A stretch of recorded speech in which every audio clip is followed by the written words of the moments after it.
Bonjour à toi qui va écouter ce podcast. J'espère que tu vas bien. Et si tu es sur ton téléphone, j'espère que tu as l'occasion de pouvoir nous noter sur ton application de podcast ou de laisser un commentaire. Si ce n'est pas le cas, n'hésite pas à nous rejoindre sur Instagram, Twitter ou sur Discord. Tous les liens sont dans la description de ce podcast. Je te laisse avec ma voix suave et celle de David. À très bientôt.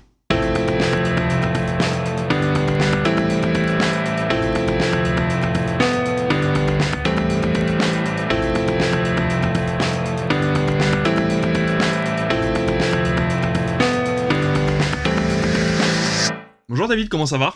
Bonjour David, écoute, ça va très bien, je suis très heureux en ce mois de mai pluvieux de me retrouver dans une promiscuité telle avec toi. Nous sommes tous deux mâles enfermés dans une pièce où il fait très chaud, transpirant et prêts à lâcher toutes nos phéromones médiatiques. Pour les gens du CAC 40, c'est un lundi, mais pour nous... Oui, c'est ça. Donc là, aujourd'hui, on a encore plein de choses à vous dire, donc ravi. Ouais, carrément. J'ai toujours l'impression qu'on s'est pas vu depuis 2 mois, alors qu'on fait une émission tous les 15 jours, et qu'en plus on se voit entre les émissions. Oui, c'est ça. Mais à chaque fois qu'on fait une nouvelle émission, j'ai l'impression que ça fait 6 mois qu'on en a pas fait, et qu'on a plein de trucs à vous dire. Cette émission va être assez complète comme d'habitude, des recommandations, les audiences, les news. Notre sujet principal cette semaine, ce sera Godzilla X Kong, puisqu'à la base, on voulait chacun en faire une recommandation, puis finalement, ça en fera un sujet principal, et on terminera comme d'habitude avec le programme télévision. Des 15 prochains jours, j'ai hâte de savoir ce qui va passer à la télé, surtout que là on a eu... Enfin, vous les aurez quand vous nous écouterez, on avait déjà prévu le programme jusqu'au... Et ben non, là du coup vous allez avoir le programme du 8 mai. Ah oui, du 8 mai et du jeudi de l'Ascension. Et du jeudi de l'Ascension. Donc de ce double... Tu as jeté un œil déjà ou pas ? Jour férié. J'ai jeté un œil, oui. Oui, j'ai laissé les duels du dimanche soir par contre, mais j'ai jeté un œil au programme des jours fériés. Et c'est vrai qu'il y a des surprises, et il y a même des bonnes surprises du côté d'M6 notamment, qui a décidé de relancer des sagas, de diffuser en prime time des films, des sagas cultes des années 80 et 90. Ça fait plaisir. Donc ça. c'est assez sympathique. Pour une fois, je vais commencer au niveau des recos. J'en ai 2. La première, ce sera une BD, encore une fois, que j'ai trouvée à la médiathèque. Je voulais la lire depuis longtemps et ils l'ont eu assez rapidement à la médiathèque de ma ville, donc je suis très content. Ça s'appelle La guerre de Lucas. La guerre de Lucas, c'est la biographie en BD de George Lucas, l'inventeur de Star Wars. J'ai pas encore terminé la BD, mais en tout cas, c'est très bien. C'est un case par case qui va nous expliquer tout le processus créatif qu'a eu George Lucas pour créer Star Wars, les difficultés qu'il a eues au début, une très légère partie sur son enfance, sur le fait que c'était un enfant un peu perturbateur, qu'on n'avait rien à faire de l'école, qu'il a galéré au début, qu'il a été très vite attiré par l'automobile, mais qu'il a eu un accident de voiture qui lui a fait prendre conscience qu'il voulait plutôt se tourner vers le cinéma. On parle beaucoup de sa femme aussi, qui l'a accompagné, qui était monteuse, elle, pour Scorsese, et qui l'a accompagné dans son processus créatif, qui l'a toujours soutenu malgré les galères financières. Donc voilà, c'est une très jolie BD, c'est très bien dessiné. Ça s'appelle La guerre de Lucas, et c'est disponible un peu partout dans les librairies, si vous voulez y jeter un petit coup d'œil. Et puis dans vos médiathèques, toujours pareil, on vous invite à aller dans les médiathèques pour vérifier un peu ce qu'ils ont en stock par chez vous, parce que ça coûte pas très cher, et vous avez toujours plein de pépites. T'as de premières recommandations, si t'en as 2, je sais pas. C'était surtout une dont j'avais envie de vous parler. J'ai eu j'ai pris beaucoup de plaisir à découvrir sur Arte, en prime time, il y a de cela une dizaine de jours maintenant, le 22 avril, Gangs of New York, que je n'avais jamais vu. Ah oui. Il faut dire que c'est un film que j'ai acheté en Blu-ray, mais le Blu-ray ne marchait pas. On en a parlé une fois, tu m'avais un peu expliqué les détails, mais parfois, moi j'en ai 2 ou 3 à la maison qui ne fonctionnent pas. J'ai le Gendarme en balade, j'ai Gangs of New York, et comme je l'avais acheté dans un magasin d'occasion à Annecy, à 3 heures de chez moi, difficile de le ramener, et Gangs of New York, quand il est sorti, j'avais un petit peu quelques doutes sur le fait que le film pouvait me plaire, parce que j'ai un peu de mal, moi, avec les œuvres de gangsters, de choses comme ça, un peu historiques, et quand j'avais vu la bande-annonce à l'époque au cinéma, j'étais ado, je me suis dit, oh là là, ça c'est pas pour moi, et du coup j'avais laissé un petit peu traîner de côté ce film de Scorsese, et je me suis pris une très très grosse claque ce lundi soir quand je l'ai vu, vraiment très très... une qualité d'écriture, une qualité de réalisation de Scorsese, un Daniel Day-Lewis absolument incroyable, DiCaprio encore, on va dire, plus jeune, dans la fleur de l'âge, aussi très très efficace dans son rôle, Cameron Diaz évidemment, et tout le casting est vraiment cette fresque de 2h30 que je n'ai pas vu passer, et je me suis dit vraiment... je sais pas si j'aurais eu la foi de me racheter le Blu-ray, sans doute pas, parce que voilà, d'aller l'acheter en VOD, non, ça c'est sûr, parce que j'achète jamais de VOD. Le lancer spontanément sur une plateforme, je pense pas non plus. C'est pour ça que j'ai tweeté « Vive le ciné à la télé » quand il est passé, parce que vraiment, ce soir-là, à 20h30, j'ai regardé le programme et je me suis dit, oh, il y a Gangs of New York, allez, je me pose devant. En plus, Arte, c'est sans pub, hein, il faut le rappeler. C'est vrai. Donc, 2h30 sans pub. Et encore une fois, on le dit tout le temps, mais pour moi, la télé, c'est cette impulsion. C'est de me dire, bah, j'ai pas besoin de me prendre la tête à chercher un truc. Je l'ai vécu encore là avec ma compagne la semaine dernière. Il y a 2 soirs de suite, on a cherché des trucs sur les plateformes sans idée précise et on s'est mis à lancer des trucs à 21h45, 22h et on a fini de décalquer, voir, bon bah tant pis, on regardera la suite demain. Ouais. La télé, c'est tellement plus simple de juste regarder son programme et se dire ok, il y a ça. Et puis là, bah, il se trouve qu'il n'y avait pas grand-chose qui m'attirait à la télé l'autre fois et j'ai galéré des heures, plusieurs dizaines de minutes à trouver un truc. Quand il y a un truc à la télé, c'est quand même royal, quoi, d'avoir juste à se poser et de laisser défiler. Puis Arte, voilà, c'est en haute définition et c'est très chouette. Donc voilà, c'est ma recommandation de la semaine. Ah bah super. Moi, j'ai une autre recommandation, c'est une série sur Apple TV qui s'appelle Loot. Je suis à la 2e saison, il y a 2 saisons pour l'instant. C'est l'histoire de cette femme qui est mariée à un homme qui est extrêmement riche, qui gagne des milliards par an. Et elle le prend en plein acte d'adultère le jour de son anniversaire. Et donc elle décide de divorcer. Sauf qu'ils n'ont jamais fait de contrat de mariage et qu'elle se retrouve avec 87 milliards sur son compte en banque et qu'elle sait pas trop quoi en faire. Elle perd complètement le goût à la vie parce qu'en fait sa vie c'était son mari, elle vivait dans l'ombre de son mari depuis le début. Et là elle se retrouve sans rien avec une grande maison et 87 milliards sur son compte et elle sait pas quoi en faire. Et en fait elle découvre qu'elle a une société à son nom qui gère des associations à travers tout Los Angeles. Et elle décide finalement d'avoir son premier travail qui sera d'être patronne de cette association qui gère des associations et de donner finalement son argent pour des œuvres caritatives.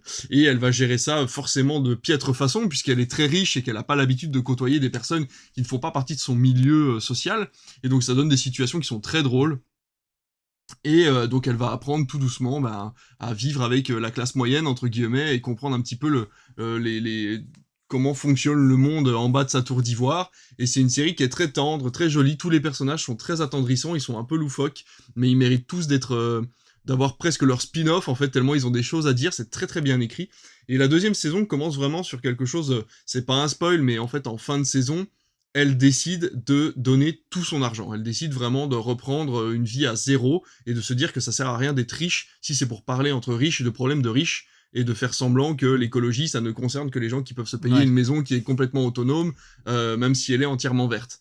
Donc elle se dit, je vais filer tout mon blé et je vais aller aider les gens là où ils ont besoin de moi, c'est-à-dire dans la rue.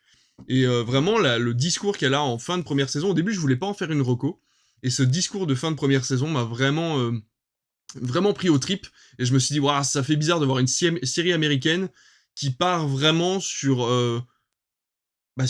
du social. Enfin, c'est vraiment un discours qu'on pourrait avoir ici, un discours de gauche, entre guillemets, mais c'est un discours que t'entends très rarement aux États-Unis, et qu'une série d'Apple TV, en plus, qui est quand même une grosse boîte, décide de parler de ça. Alors, on sait qu'Apple TV, ils mettent des sous dans des séries sans forcément regarder ce qu'ils en font, mais pour dire que voilà, un discours comme ça dans une série américaine, ça fait énormément de bien.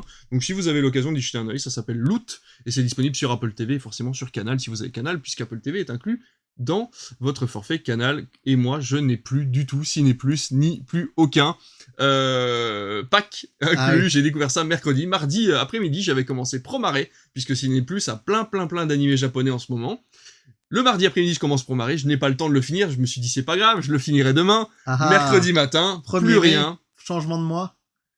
Plus rien, je n'ai plus que le pack Canal, bon ce qui est normal, hein, c'était prévu à la base, mais c'est vrai que ça fait bizarre du jour au lendemain de plus avoir Canal J, Énergie Musique, c'est un truc tout bête, mais vu que je fais des travaux en ce moment, j'allume la télé, je mets Énergie Musique Only, ou Énergie Hit.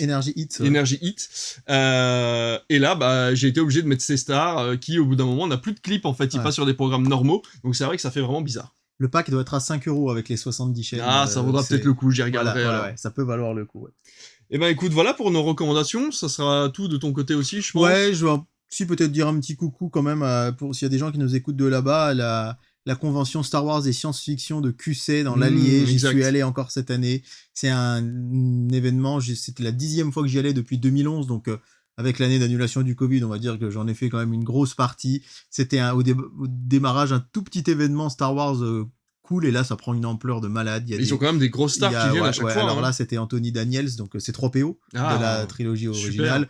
Moi, j'ai pu y rencontrer Dave Prowse, qui était le Dark Vador originel. J'ai pu y rencontrer Jake Lloyd. Je vois l'affiche de Star Wars 1 là derrière toi. Jake Lloyd, c'est Anakin enfant. J'ai pu y rencontrer Il y a l'acteur qui faisait joue le Boba Wookiee, Fett. Oui, Chewbacca. Ouais, Enfin bon, Chewbacca. bref. Et c'est vrai que c'est hyper bon enfant. Il y a plein de cosplays. Il y a des conférences qui sont passionnantes. Ça m'a permis de découvrir un podcast. Je l'ai pas encore écouté, donc ça sera peut-être ma reco de la prochaine fois. Mais des podcasteurs qui sont venus en direct nous parler de Star Wars et notamment du changement de paradigme que peut devenir la licence maintenant que certes les épisodes 7, 8 et 9 ont cartonné en termes d'entrée mais qui n'ont pas plu du tout au public, mais que Mandalorian cartonne sur Disney+. Il y avait plein de conférences absolument passionnantes et c'est vraiment un événement très sympa au cœur de la campagne de l'Allié et c'est toujours le quatrième week-end, enfin le dernier week-end d'avril tous les ans.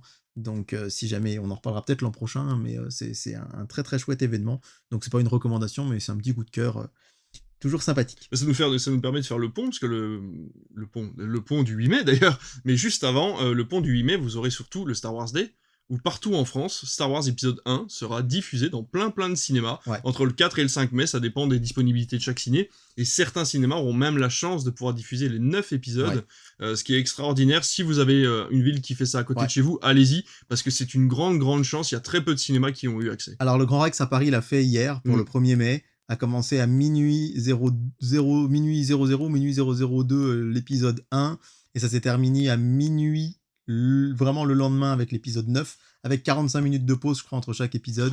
Et j'ai vu un tweet très drôle d'un internaute qui a mis « Personne ne respecte l'épisode 4 ». Pourtant, c'est le vrai premier, c'est l'épisode culte, mais c'était 11h du matin, il a pris une photo et je pense que 90% des gens dormaient. Parce que forcément, on était dans la salle depuis minuit. Alors, tu sais que t'en as en plus derrière qui t'attendent. Tu sais qu'en plus t'en as derrière qui t'attendent, et en plus, quand t'es au cinéma à minuit, souvent tu vas pas dormir avant de 17h à minuit, quoi. Donc là, les gens étaient éclatés au sol, et moi je sais que je suis pas j'aime beaucoup Star Wars, mais c'est pas une saga cultissime pour moi. Mais je pense que jamais j'irai m'enchaîner 9 films au cinéma, quoi qu'il arrive. Ce serait impossible. Déjà, quand on fait des conventions où il y en a 4, nous, souvent, alors avec des pauses, avec des repas, souvent 4 mois déjà. Puis surtout avec les nouvelles politiques du Grand Rex, je sais que tout le monde n'est pas d'accord avec moi, mais je trouve que cette nouvelle ambiance du Grand Rex où on crie beaucoup, on commente le film en même temps et tout, c'est vraiment pas ma cam. Je pense que l'expérience, je la ferai une fois peut-être, mais là, c'est pas un truc qui me tente plus que ça. On a pas mal digressé déjà, mais ça n'empêchera pas qu'on puisse passer aux audiences. Que s'est-il passé ces 15 derniers jours? Alors on va essayer de faire comme d'habitude assez rapidement, mais vous dire quand même que c'est le carton de Papy fait de la résistance le dimanche 21 avril à 3 100 000 téléspectateurs. Donc ça continue de cartonner. Deuxième, Les Animaux Fantastiques, Les Crimes de Grindelwald à 2,6 millions. On l'avait dit qu'on y croyait moyen. On sait que la licence est un peu morte. Malheureusement, et je pense que les gens n'étaient pas hyper heureux, enthousiastes à l'idée de se replonger dans les aventures des puis animaux quand t'as vu le premier et que t'as vu le 3, est-ce qu'il y a un intérêt à regarder le 2, puis qui est passé la semaine d'après, bon. Le lendemain, 1 36 000 téléspectateurs devant Gang of New York sur Arte, donc j'étais pas tout seul. Bravo. Et encore le plaisir que j'ai maintenant avec en plus les réseaux sociaux, c'est après le film, avoir tapé le hashtag Gangs of New York sur X et voir plein de gens réagir, dire « Ah ouais, c'était cool, ça j'ai aimé, ça j'ai pas aimé », donc non, chouette. C'était Meurtre au Paradis ce soir qui était en tête, et il y avait ce soir-là, pardon. Et à noter quand même le duel des blockbusters qui n'a jamais été aussi bas ou presque, avec Manhattan Lockdown à 650 000 téléspectateurs et Captain America Civil War donc c'était sur C8, Captain America Civil War 640 000 sur TMC et Twilight chapitre 2 620 000 sur effectivement, sur d'habitude on est plus proche des 800 000 voire 1 million. C'est pas énorme du tout. C'est pas terrible. Un grand bravo à M6 qui avait diffusé le film Stillwater avec Matt Damon, qui a passé les 2 millions de téléspectateurs pour du cinéma sur M6. C'est pas tous les jours, c'était le 23 avril. C'est pas un film qui a fait énormément d'entrées. Non, ouais, c'est clair. Et on a Face à Face sur Arte, sur France 3, qui continue de cartonner cette série. J'en entends que du bien, du coup j'ai vraiment envie de la découvrir parce qu'on me dit vraiment que c'est génial. Donc voilà, ça c'était pour le 23 avril. À noter quand même le 24 avril, Doc sur TF1 qui est deuxième à 1,8 million. Franchement, TF1 sous les 2 millions, c'est quand même assez rare. On a hâte de voir leur nouvelle série là qui va arriver, voir un peu s'ils continuent sur le médical ou pas, mais ça a pas l'air. J'ai pas été chercher d'infos, mais c'est ça. Et franchement, France 3 est seulement 40 000 téléspectateurs derrière. Ah ouais. Vous avez Disparition inquiétante sur France 2 qui a 4,8 millions ce jour-là, et vous avez quand même Harry Potter et la Chambre des Secrets qui a 1,2 million sur TMC. Ça continue de cartonner. Ce qui continue de cartonner, et Sister qui double W9. Grâce à quel film? Je fais un petit bisou au micro, grâce à Jungle Cruise, qui décidément vraiment fonctionne, que ce soit sur M6, W9 ou Sister, il cartonne à chaque fois. Et ça me fait vachement plaisir. Mademoiselle Holmes, le jeudi sur TF1, toujours en grande forme, à plus de 4 millions. À noter que TF1 Série Film, qui en général est autour des 300-400 000 téléspectateurs, se hisse à 700 000 grâce à Fast and Furious 4. Je crois que tu m'avais dit que c'était le moins bien de la saga, non? C'est le moins bien, effectivement. Selon toi, ouais.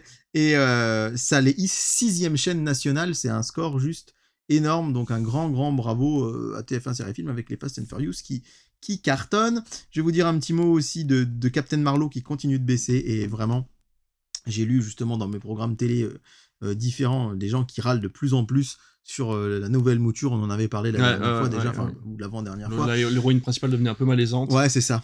The Game sur France 3 qui est à 852 000, sur France 5, pardon. 852 000 spectateurs le vendredi soir. Et là, j'aime bien parce que j'ai vu tes deux grimaces en me trompant. C'est que sur France 3, on se dirait ouais. Et sur France 5, on dit ah cool. Et comme quoi, c'est bon de comprendre que toutes les chaînes ne se valent pas à ce niveau-là. Ouais, ce qui est quand même dommage, c'est de se dire que maintenant, quand M6 dépasse les 2 millions, on est quand même content pour eux, quoi. Oui, mais avec du cinéma. Ce qui avec du cinéma n'était pas toujours. Oui, enfin même, tu vois, les derniers chiffres qu'on avait de Pékin Express, c'était pas énorme non plus. Ouais. C'était aussi autour de 2 millions. Ouais. Mais je veux dire, quand ils dépassent 2 millions avec du cinéma, on s'en peut ça par contre, c'est très bien. J'adore ce que vous faites dimanche sur France 2, 3 600 000 téléspectateurs devant TF1 avec Les Animaux Fantastiques, Les Secrets de Dumbledore en inédit, donc qui fait mieux que quand même Grindelwald, mais qui fait 3 millions tout pile. Et donc je crois que j'adore ce que vous faites, ça t'a plutôt plu. Ouais. Je sais que chez moi, dans mon entourage, il y a des gens qui m'avaient dit on va pas le voir au cinéma parce que ça a pas l'air fou, et qui l'ont regardé dimanche et qui ont dit mais en fait c'était super cool. Donc comme quoi parfois il est trop bien, une super morale, et j'adore le fait qu'un acteur joue son propre rôle mais qu'il l'exagère assez pour qu'on n'y croit pas vraiment. Enfin, c'est vraiment très bien, j'ai beaucoup aimé. La surprise lundi soir, elle est du côté de TMC qui avec Independence Day dépasse le million et va même doubler Arte, et 5e chaîne nationale, Independence Day 1 34 000, alors qu'à côté Twilight épisode 3 ne fait que 500 000, doublé par Arte, C8 et France 5. Donc c'est dire que voilà, c'est quand même quelque chose d'assez important. Bah oui. Mardi soir, veille de jour férié, Face à Face continue de cartonner, 3 millions 3, Koh-Lanta à 3 millions 2, mais surtout la 5e chaîne nationale, vous avez donc France 3, TF1, France 2 et M6 avec Arnaque. Et puis juste derrière, c'est très inattendu, à la 5e place, en général, c'est France 5, c'est Arte, c'est TMC, c'est W9, et bien non, là c'est TFX, avec La Mémoire dans la peau, qui fait 800 000 téléspectateurs. Super. Comme quoi les gens aiment, je pense, avoir du cinéma aussi l'éveil de jour férié, parce que le lendemain, ils savent qu'ils n'ont pas à aller bosser. Et surtout, juste derrière TFX, à la 6e place, c'est Énergie 12. Avec Sniper, tireur d'élite. Avec Shooter, tireur d'élite, ouais. J'adore ce film. Je savais pas, c'est Antoine Foucault qui a réalisé ça. Ah d'accord. Tu vois, qui fait 760 000 téléspectateurs, puis L'école est finie sur W9, puis Le mariage chez les Baudins sur C8. Donc voilà, vraiment un très gros score. Il faut dire aussi qu'Arte diffusait un document sur les élections européennes de 2024 qui n'a fait que 190 000 téléspectateurs. Ça passait un peu plus dans les cinémas, en même temps les films sur les élections européennes, peut-être qu'il y aura plus de monde à la télé. Et enfin, mercredi soir, vous avez Disparition inquiétante en tête sur France 2, 3 millions 4, et à la 2e place Canal+. C'est quand même rare qu'on vous dise Canal+ est à la 2e place des audiences au niveau national pour une chaîne payante, avec le match opposant la demi-finale de la Ligue des Champions, opposant le PSG au Borussia Dortmund, qui fait quand même 2 200 000 téléspectateurs sur Canal. C'est fou de voir, là, je regarde les audiences devant vous, et de voir France 2, Canal+, puis TF1, Canal+ devant TF1, ça c'est rarissime, avec Doc qui reprend un peu de couleur, qui repasse les 2 100 000, puis c'est Top Chef sur M6, et puis vous avez aussi un très bon score pour Harry Potter et le prisonnier d'Azkaban, qui fait 1 million 2 quand même hier soir. Enfin, un petit bilan peut-être des audiences, ça peut t'intéresser éventuellement de Secret Story, oui, dis-moi. dont le démarrage a été à près d'1 million de téléspectateurs, ce qui est pas mal du tout parce que ça démarre quand même à 23h40, donc c'est presque même de la 3e partie de soirée. Et c'est vrai que depuis, les audiences baissent un petit peu. On a, les audiences de la quotidienne. Il faut rappeler qu'il y aura plus de prime deuxième partie de soirée. Juste à la fin, c'est ça le prime. Il devrait y avoir sans doute un prime final. Ça a commencé mercredi 24 avril à 992 000 téléspectateurs, c'est descendu jusqu'à... Donc ça, il y a une semaine, et là, on est descendu autour de 800 000 téléspectateurs. Mais visiblement, ça marche plutôt pas mal sur le digital, en replay, Ouais, etc. c'est ce que j'ai vu. Christophe Beaugrand avait l'air de dire que, par contre, la quotidienne d'hier avait tourné vers les 1,5 million et qu'il y avait eu 500 000 téléspectateurs en replay. Ouais, et aussi parce qu'hier, encore une fois, il faut pas l'oublier, mais un jour férié, ça change tout. C'est pour ça, je pense que moi, les jours fériés, j'adore vous en parler, même si vous allez dire que je suis une fixette là-dessus, mais dans nos vies quotidiennes, c'est que les jours fériés changent beaucoup de choses. Et d'ailleurs, ça va me permettre peut-être de terminer, alors pourquoi pas faire un peu le pont avec les news, mais terminer quand même par vous dire que ce 1er mai a été exceptionnel dans tous les cinémas de France. En termes d'entrée, ça a été un record de fréquentation, sans doute parce que, on va pas se mentir, il faisait pas quand même une météo de malade ce 1er mai, en tout cas par chez nous, mais je sais qu'il y a eu certaines régions françaises qui ont eu quand même un petit peu de beau temps, mais c'était pas du tout le cas chez nous. Et du coup, vous parlez quand même du carton du nouveau film d'Artus, qui s'appelle Un petit truc en plus, qui a démarré en une journée, et alors je dis hier, pardon, même si là on est proche, parce que comme on enregistre le jeudi, que ça sort vendredi, c'est ça marche mieux, mais qui a fait 280 000 entrées en une journée, c'est le record, c'est le meilleur score. Il n'y a que Bienvenue chez les Ch'tis qui a fait mieux en 2008. C'est le 2e démarrage de tous les temps pour un film français. En même temps, il fait de la com à mort et il sait la faire. Enfin, je veux dire, on est vraiment sur... Ouais, et alors, attention, parce que beaucoup de gens disent « Ouais, il va faire ses 15 millions d'entrées ». Je lui souhaite, et en plus le film a l'air assez sympa, et ça a l'air mais cool. Démarrer sur un jour férié, c'est déjà une grande chance, quoi. Mais en fait, quand on démarre sur un jour férié, et le 1er mai, le fait que le 1er mai soit un mercredi, ça arrive une fois tous les 6-7 ans, et le 1er mai, il faut rappeler que c'est le jour, avec le 1er janvier en France, où il y a le plus de magasins de fermés. Oui. C'est-à-dire que vraiment, le 1er mai, c'est verrouillé. Le 25 décembre, il y a beaucoup de choses de fermées, mais le 25 décembre, les gens sont en famille. Hier, 1er mai, c'est pas forcément un jour où on fait un repas de famille. En plus, un 1er mai en milieu de semaine, ça veut dire pas de possibilité de partir en week-end, on était chez soi, et en plus, le temps était pourri. Donc ça donne un démarrage carton, parce que les gens savaient pas quoi faire, ils ont dit tiens, on va se faire un ciné. Mais en tout cas, ça reste énorme, surtout qu'il fait... récemment, on a quand même eu un gros démarrage de Dune qui avait fait autour des 200 000 spectateurs, mais sur plus de 900 copies. Et là, un petit truc en plus, il l'a fait sur 400 copies France. Ah oui, donc les salles étaient pleines. Ce qui est en plus vraiment... qui a vraiment cartonné. Rappelons que Intouchable et Qu'est-ce qu'on a fait au bon Dieu, qui ont terminé quand même Intouchable, on rappelle, c'est 19 millions de spectateurs. Qu'est-ce qu'on a fait au bon Dieu, c'est 12 millions de téléspectateurs. Ils ont démarré, eux, à peu près à 200 000, et lui, il a fait quand même 280 000 ce mercredi 1er mai, et donc visiblement les critiques sont très très très très bonnes. C'est vraiment très intéressant. D'ailleurs, c'est Clément Garin qui a tweeté un tweet hyper intéressant là-dessus, alors qu'en général, il parle plutôt de télé. Mais là, ça montre bien, en fait, quand même, l'événement. Et vous dire une dernière audience, pour terminer, c'est un peu les audiences. J'adore Julien Hutt, Julien Hutt 1, en tout cas, sur Twitter, qui donne toujours les audiences qu'il appelle les audiences inutiles, mais moi, que je trouve super utiles et super marrantes. Il a donné les audiences de NCIS, le vendredi après-midi, qui sont diffusés l'après-midi, en fait, qui cartonnent. Ils font presque 5% de téléspectateurs en fin d'audience, alors que W9 la journée ne fait jamais 9%, avec des audiences entre 200 et 300 000 téléspectateurs. C'est pas beaucoup, mais pour des audiences en plein après-midi, c'est plein après-midi, en semaine, quand les gens bossent, c'est quand même super intéressant. Donc voilà, je voulais vous donner cette dernière petite info qui sert à rien, mais qui sert à tout, comme tout ce qui sert à rien. Voilà pour les audiences. Eh bah super, on a fait déjà le tour des audiences, on va pouvoir passer à nos news, c'est parti.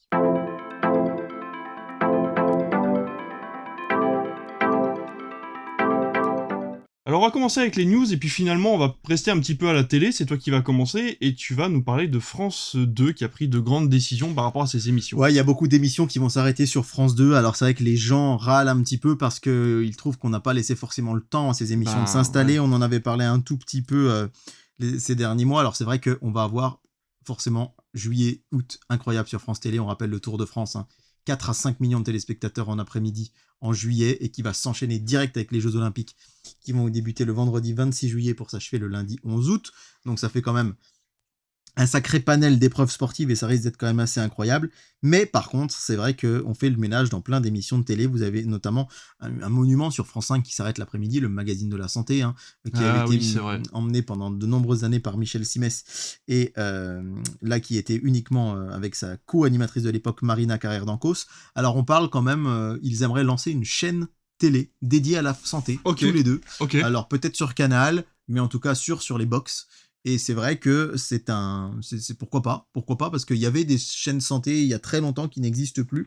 Mais voilà, elle disparaît de France 5. On a Bertrand n'a pas sommeil par Bertrand Chameroy qui était diffusé en deuxième partie de soirée. Non, mais qui a eu droit à quoi, une demi-saison? Qui a eu droit à une demi-saison, même moins que ça, hein, puisqu'il y a eu 4 numéros.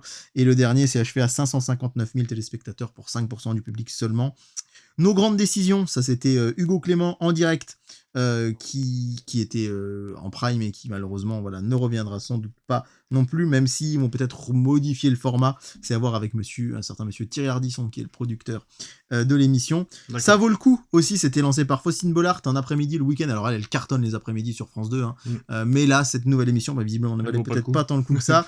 Et puis le En bande organisée de Alex Vizorek et Philippe Cavrevière, je vous en parlais l'autre fois, qui malheureusement va s'arrêter, alors que ces deux humoristes, particulièrement Cavrevière, il me fait hurler de rire dans ma voiture le matin sur RTL. C'est de l'humour noir, je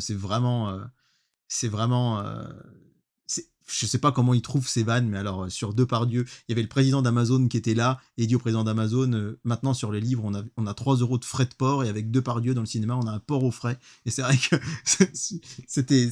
Je trouve, bref, sa chronique sur Jeff Bezos, devant le patron d'Amazon France, fallait quand même avoir...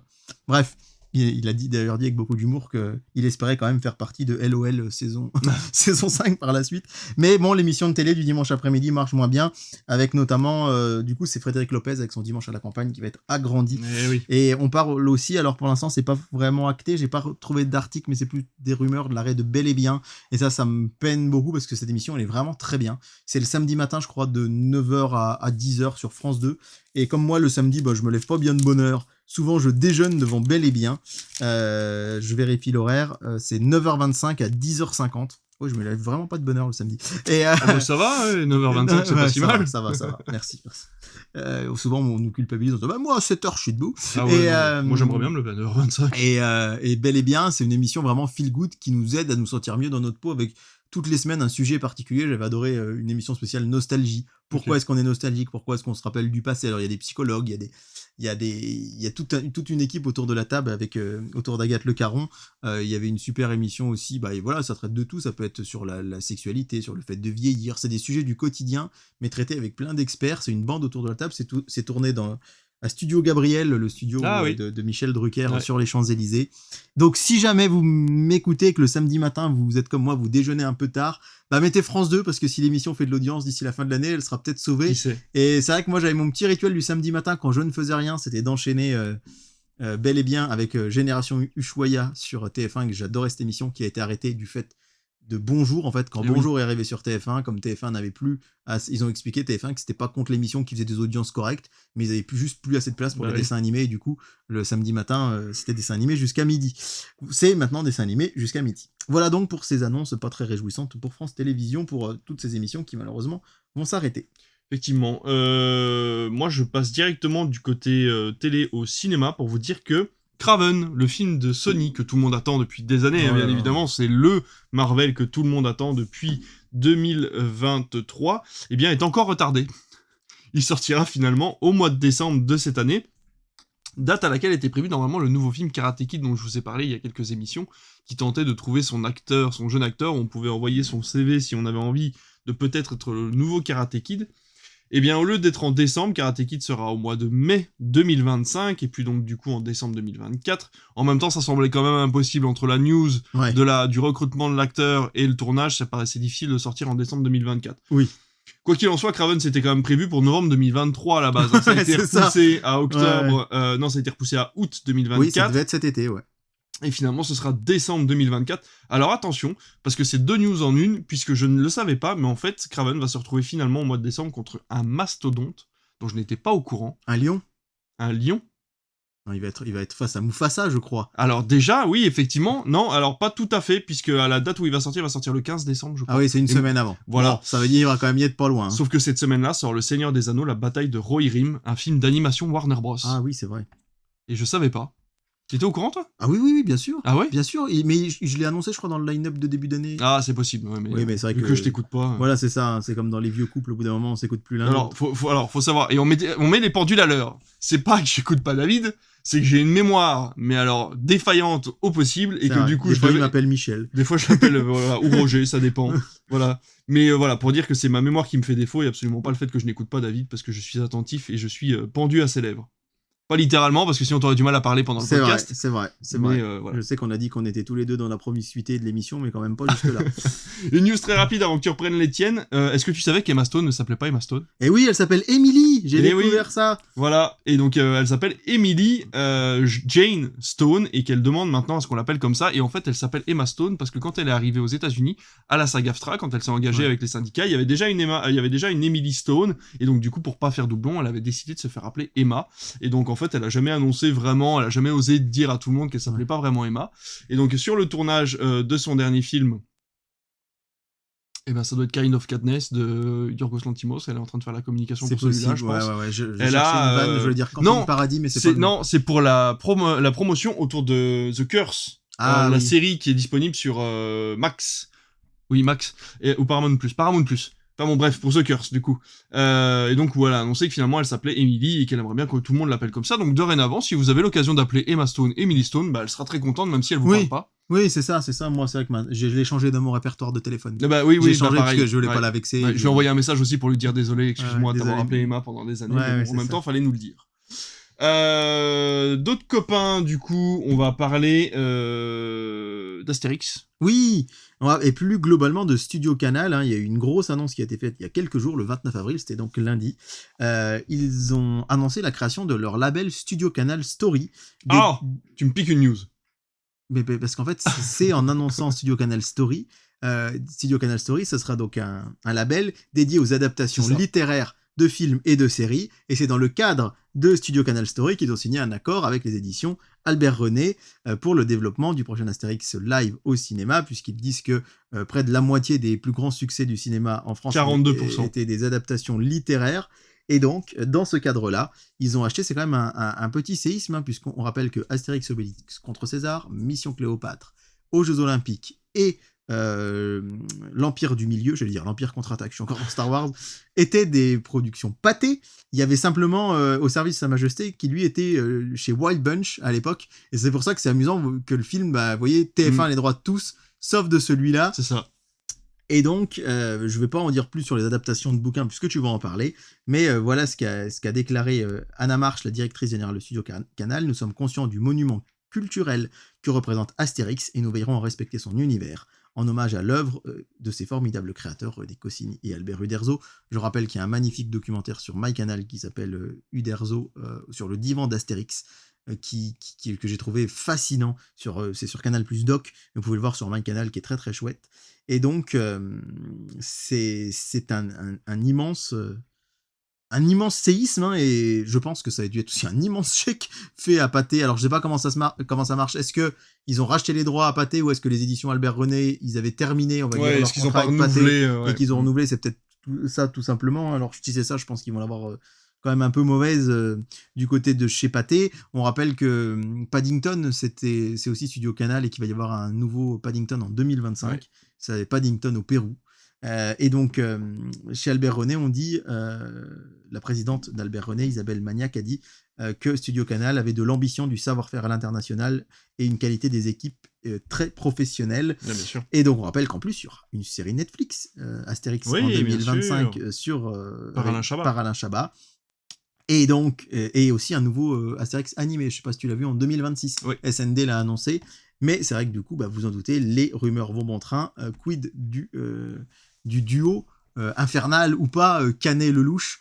On sait, alors que c'est vrai qu'on entend souvent que le dernier Astérix a bidé. On va rappeler qu'il était à 5 millions de spectateurs en salle. Oui, il n'a pas bidé. Hein. Donc, critiquement, il a bidé, parce que les gens n'étaient pas très contents. Vers critique. Et d'ailleurs, c'est vrai que les gens, ça leur a pas plu plus que ça. Et puis aussi, après, le bouche à oreille, elle n'a pas été bon. C'est-à-dire qu'en fait, ils ont cartonné sur les avant-premières et les 2 premières semaines.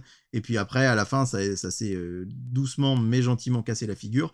Mais en tout cas, il a quand même fait, que je vous dise pas de bêtises, 4 600 000 spectateurs. Désolé. Donc, bon, est-ce qu'ils vont les garder ou pas? La rumeur serait plutôt vers un non. Oui. Mais qui mettra à la place? Alors, c'est vrai Moi, je connais un petit blond qui travaille chez Studio Canal, qui fait des gros succès depuis quelques années, qui aimerait bien, à mon avis, peut-être faire une adaptation d'Astérix. Est-ce que tu penses au petit blond qui a déjà repris les Marvel. Ouais, voilà, qui va faire le Marsupilami très prochainement. C'est vrai la que bande à Fifi, pense, pour moi, ce serait l'idéal, la bande à Fifi. Alors j'ai aussi eu cette idée. Alors je l'ai lu nulle part. C'est moi, je me disais le Palmacho, ça pourrait être rigolo. Le Palmacho, pourquoi ça pourrait pas être drôle, ils pourraient avoir un peu une vibe Astérix et Obélix. Effectivement. J'ai vu que des gens sur Internet disaient génial, ça va être le retour de Clavier Depardieu. Alors moi, j'y crois pas une seconde. Alors déjà Depardieu, non. Depardieu, il est grillé de chez Grillé. Par contre, c'est vrai que Clavier en voix d'Astérix sur le secret de la potion magique. Ça, par contre, avec grand plaisir. J'avais trouvé ça plutôt cool parce que succéder à Roger Carrel, c'est quasiment impossible. Ah, puis il faut dire ce qu'on aime ou on n'aime pas Christian Clavier, mais il représente quand même quelques années d'Astérix. Enfin, il l'a représenté pendant un paquet de films, et c'est vrai que il le faisait très bien. Il l'a fait que 2 fois finalement. Hein. On oublie que Clavier l'a fait que 2 fois. Alors, c'est vrai que pour le coup, Clovis Cornillac, le retour, j'y crois pas du tout. Non. Édouard Baird. j'ai du mal à y croire, non, même si je pense pas non j'adore plus. Édouard Baird et je le trouve pas si mal dans le service secret de Sa Majesté. Mais je sais pas du tout, mais en tout cas, je suis hyper impatient parce que je suis fan d'Astérix et que voilà, le dernier m'a quand même... on l'avait débriefé ici, il m'avait laissé sur ma faim, et même si je l'avais pas trouvé à vomir comme beaucoup de gens. Oui, on l'avait quand même pas mal défendu au final, donc c'est vrai que... Voilà, moi je l'ai regardé, j'étais tombé dessus... avec ma femme la dernière fois, et en fait, bon, elle a pas suivi l'histoire plus que ça, parce qu'on arrive au milieu du film, et en fait, elle s'est bien marrée, quoi. Non, quand on n'a pas d'exigence particulière par rapport à la licence Astérix, finalement, ça reste quand même une comédie assez sympa. À un moment, elle a vu Orelsan, elle s'est dit, mais qu'est-ce que c'est que ce film? Donc du coup, ça l'a bien fait rigoler, surtout que les vannes étaient vraiment, c'est des trucs qui arrivent par paquebot, quoi, je veux dire... Quand il lui dit qu'il veut faire le tour du monde en bateau pour voir si la Terre est ronde, enfin je veux dire c'est quand même des trucs, tu dis c'est des blagues hyper faciles mais n'empêche que ça te fait sourire, donc voilà, moi je l'avais pas plus apprécié que ça, mais après le problème encore une fois des Astérix, c'est qu'on a toujours la base Chabat. C'est-à-dire que Mission Cléopâtre, ça reste une base qui est infranchissable, hein, et beaucoup de gens ont du mal à se faire à l'idée que finalement on pourra pas réitérer ce film-là une deuxième fois et qu'il faut aussi passer à autre chose. C'est ça, alors je sais qu'il y a des gens qui rêveraient de Chabat et je pense que chez Studio Canal, on rêve aussi un peu de Chabat, mais il est déjà engagé avec Netflix. Et moi, en plus de ça, Goscinny n'avait pas, la famille n'avait pas adoubé le film à l'époque. Et moi, je sais qu'à titre personnel, je suis un peu partagé parce que je me dis, est-ce qu'il pourra faire mieux? Je suis pas sûr. Non. Et je pense que s'il fait moins bien, tout le monde lui reprochera. Alors que là, il a un mythe en face de lui. Mais s'il a jamais fait La Cité de la Peur 2, je vois pas pourquoi il y resterait engagé sur un Mission Cléopâtre. Je pense que c'est un mec qui est intelligent et que s'il a pas l'idée du siècle, il y retournera pas. Donc non, je pense pas. Et puis Astérix, c'est un truc qui évolue avec le temps et je pense qu'il faut aussi laisser sa chance à chaque créateur de pouvoir y mettre sa patte. C'est ça. Donc finalement, ça serait bien aussi, peut-être même si c'est un échec et que ça ne marche pas, la bande à Fifi, ou même la nouvelle scène de l'humour français qu'on voit actuellement avec Panayotis Pasco, ce genre de truc, quoi. Oui, j'ai revu Yannick sur MyCanal, c'est marrant parce que je lance Yannick et ma chère et tendre me dit mais on n'a pas le temps de lancer un film là, on doit partir dans 1h30. Oui, il fait 1h04, donc ça marche. Tout va bien. Parce qu'elle l'avait jamais vu et je me disais Pio Marmaille, un Pio Marmaille en Obélix par exemple, ou j'ai pas vu en Porthos, il était super marrant, ce côté bonhomie un peu, pourquoi pas. Il y a plein d'idées qui pourraient être bonnes, mais c'est vrai que moi la seule idée où je fais la grimace quand même, ce serait le retour de Lelouch et Canet. Moi je pense que ça, non, c'est pas une bonne idée. Non, mais même eux, je pense que ça les tenterait pas de revenir. Ils ont fait leur truc, ils ont essayé, ça va pas marcher au niveau critique. Je pense qu'ils y retourneront pas. Hein. Mais bon, de toute façon, on verra bien. Dans tous les cas, ça a été signé et on vous tiendra au courant quand on aura plus d'infos. Qu'est-ce que j'ai d'autre, moi, sous le capot à vous filer? Ouais, j'ai une news super intéressante que j'ai trouvée c'est sur Variety, il me semble. En fait, ils ont filé les infos sur comment les films des Golden Globes allaient pouvoir être regardés cette année. Et j'ai trouvé la news hyper intéressante. Parce qu'en fait, donc du coup, les votants vont avoir le droit de les visionner via une plateforme maintenant, parce qu'avant, il fallait faire la réception des DVD, comme les Césars, il fallait attendre le coffret pour pouvoir les regarder. Et là, les Golden Globes, du coup, ils se sont dit, tiens, on va faire une plateforme pour les professionnels, pour les gens, parce qu'il y a plus de 300 votants maintenant pour les Golden Globes, quand même. Hein. Eh ben, vivement qu'il y en ait 302 avec nous. Oui, carrément. Donc ça en fait du paquet de DVD à envoyer, voilà. Et donc du coup, la plupart des votants n'avaient pas l'occasion de voir tous les films et toutes les séries, puisque dans tous les cas, c'était compliqué de le voir. Donc, les Golden Globes ont dit, ok, on va vous faire une plateforme, vous allez voir, ça va être super cool. Sauf qu'il faut payer 5 000 $ par titre à uploader sur la plateforme. Ah! Le producteur, donc Universal, Warner, etc., s'il veut que son film soit vu par les votants aux Golden Globes, il doit payer 5 000 $ pour uploader son film ou son épisode de série sur la plateforme dédiée aux Golden Globes. Évidemment, c'est plus cher que les DVD, quoi. C'est beaucoup plus cher qu'un DVD, déjà de base. Et ensuite, ce qui est bien, c'est qu'ils leur ont dit, attendez, on peut aussi jouer la carte, de la sécurité. Vous avez la petite, la moyenne ou la super sécurité, et ça varie entre 250 à 2000 $ de plus que les 5 000 € pour avoir une sécurité sur le film, pour pas pouvoir le copier. Ah, bah oui. Par exemple, si tu payes si tu payes rien, bah du coup, il n'y a pas de protection, c'est-à-dire que le film est accessible avec un code, mais il n'y a pas de filigrane, il n'y a rien. Si tu payes un peu, tu vas avoir un filigrane au milieu de l'écran, comme notre fameuse plateforme exploitant, où finalement tu te rends vite compte de qui était en train de regarder le film s'il essaye de le copier ou de le pirater. Ouais. Et ensuite, si tu payes 2000 $, t'as carrément une protection numérique sur le truc, où en fait tu peux plus le sortir du tout, d'accord. un peu à la manière de Netflix, Prime, etc., où c'est beaucoup plus compliqué de le copier. Donc voilà, je trouvais le système hyper intéressant, parce qu'en fait on se rend compte encore une fois que les Oscars, les Golden Globes et toutes ces récompenses-là, en fait, bah, si t'as du blé, t'es représenté, et si t'en as pas, bah, ton film il va passer à la trappe, ou en tout cas il sera pas vu, donc il y aura moins de votants pour toi. Ouais, c'est fou. Donc voilà, c'est hyper intéressant, et c'est le même problème pour les Games Awards. On parle beaucoup des Games Awards, qui est maintenant la grosse récompense américaine qui récompense tous les jeux vidéo, mais il faut savoir qu'en fait, ils créent des catégories en fonction des gens qui ont payé pour recevoir des awards. Donc dans tous les cas, c'est pas vraiment des vraies récompenses, c'est juste des gens qui ont un peu de blé pour pouvoir faire parler de leur jeu, quoi. C'est clair. Voilà, donc il faut regarder les Pégases, parce que les Pégases, personne... Ah si, je crois que même les Pégases, les fameuses récompenses du jeu vidéo français, c'est pareil, il faut payer pour être représenté là-bas, donc c'est quand même un peu dommage. Gros morceau de news, on va en parler vite fait, on va parler de la difficulté des programmes de cet été au niveau des JO. Alors, il y a des chaînes qui se font un peu qui se tirent un peu les cheveux, c'est ça ? Excellent article de Benjamin Meffre dans l'édition du Parisien du 21 avril dernier, où on vous dit que à 100 jours du début des Jeux Olympiques, on s'arrache un petit peu encore les cheveux, notamment chez TF1 M6, pour savoir quoi programmer en face, parce qu'on s'attend vraiment à un énorme rouleau compresseur à audience. Il faut savoir que sur France 2, France 3, France 4, qui vont être les trois chaînes hyper mobilisées pour l'événement, à part Télématin, le 13h, le 20h et les programmes religieux du dimanche matin, ce sera 100% JO toute la journée et toute la nuit. Oui, alors quand je dis le JT, c'est le patch météo, JT, infotrafic, tout ça. Ça va être 100% JO. C'est complètement fou. Mais il garde le jour du Seigneur, par contre. Ouais, ça c'est contractuel. Alors, pas que le jour du Seigneur, mais vraiment le bloc du dimanche. Ah oui, c'est vrai qu'il faut rappeler qu'il y a une émission bouddhiste à 8h du matin. Ma grand-mère me faisait regarder que la partie catholique. Donc, voilà, il y a présence protestante un peu après. Vous avez une partie sur l'islam, une partie sur le judaïsme, et enfin le jour du Seigneur de 11h à midi. Et donc ce gros bloc-là, c'est contractuel. Hein, ils sont obligés de le garder. Mais c'est vrai que Benjamin Meffre nous dit... on risque d'avoir une myriade de rediffusions pendant les JO. Il y a un cadre, alors on ne sait pas si c'est TF1 ou de M6 qui dit dans l'article, la période est déjà un creux publicitaire en temps normal, alors là, face aux JO, inutile de cramer ses bonnes cartouches pour rien. Ce qu'on peut comprendre. Mais d'un autre côté, on a quand même envie de jouer la carte de la contre-programmation. M6 dit qu'ils vont continuer d'utiliser l'été comme une période laboratoire, tester des nouveaux programme et voir si ça marche. Parce qu'on aura une saison 2 de Destination on nous X. dit, nous mettrons à l'antenne plusieurs projets inédits, notamment en access, et sans doute peut-être même pendant les Jeux Olympiques. Donc ça, c'est plutôt cool. Bah ouais. Mais on rappelle que l'année dernière, ils avaient testé quelque chose avec un coffre avec Stéphane Rothenberg. Oui, et ça n'avait pas marché du tout. Malheureusement, j'avais pas pu le voir, mais il paraît que c'était assez cool pourtant. Il y aura une nouvelle saison des traîtres. Alors là, les gens, c'est vrai qu'ils sont un peu surpris parce qu'ils disent les traîtres ça cartonne et pourquoi ça bouge pas de l'été finalement. Je pense qu'M6 aussi a envie de gagner de l'argent sur un créneau ça leur fait des audiences pendant c'est moins le l'été. cas. Et puis on aura le retour d'En Famille en quotidienne tous les jours. Par contre, quid de L'amour est dans le pré. Il faut rappeler qu'en général ça arrive courant du mois d'août. Alors est-ce que là ça va pas arriver, il y a quelques années, ça a commencé en automne. Là, pendant un temps, c'était l'été. L'amour est dans le pré, c'était un programme estival. Hein. Il a migré en automne. Là, ça a commencé fin août. En tout cas, ce qui est sûr, c'est qu'à mon avis, ils vont laisser passer les JO avant de commencer la saison parce que c'est vraiment un énorme carton.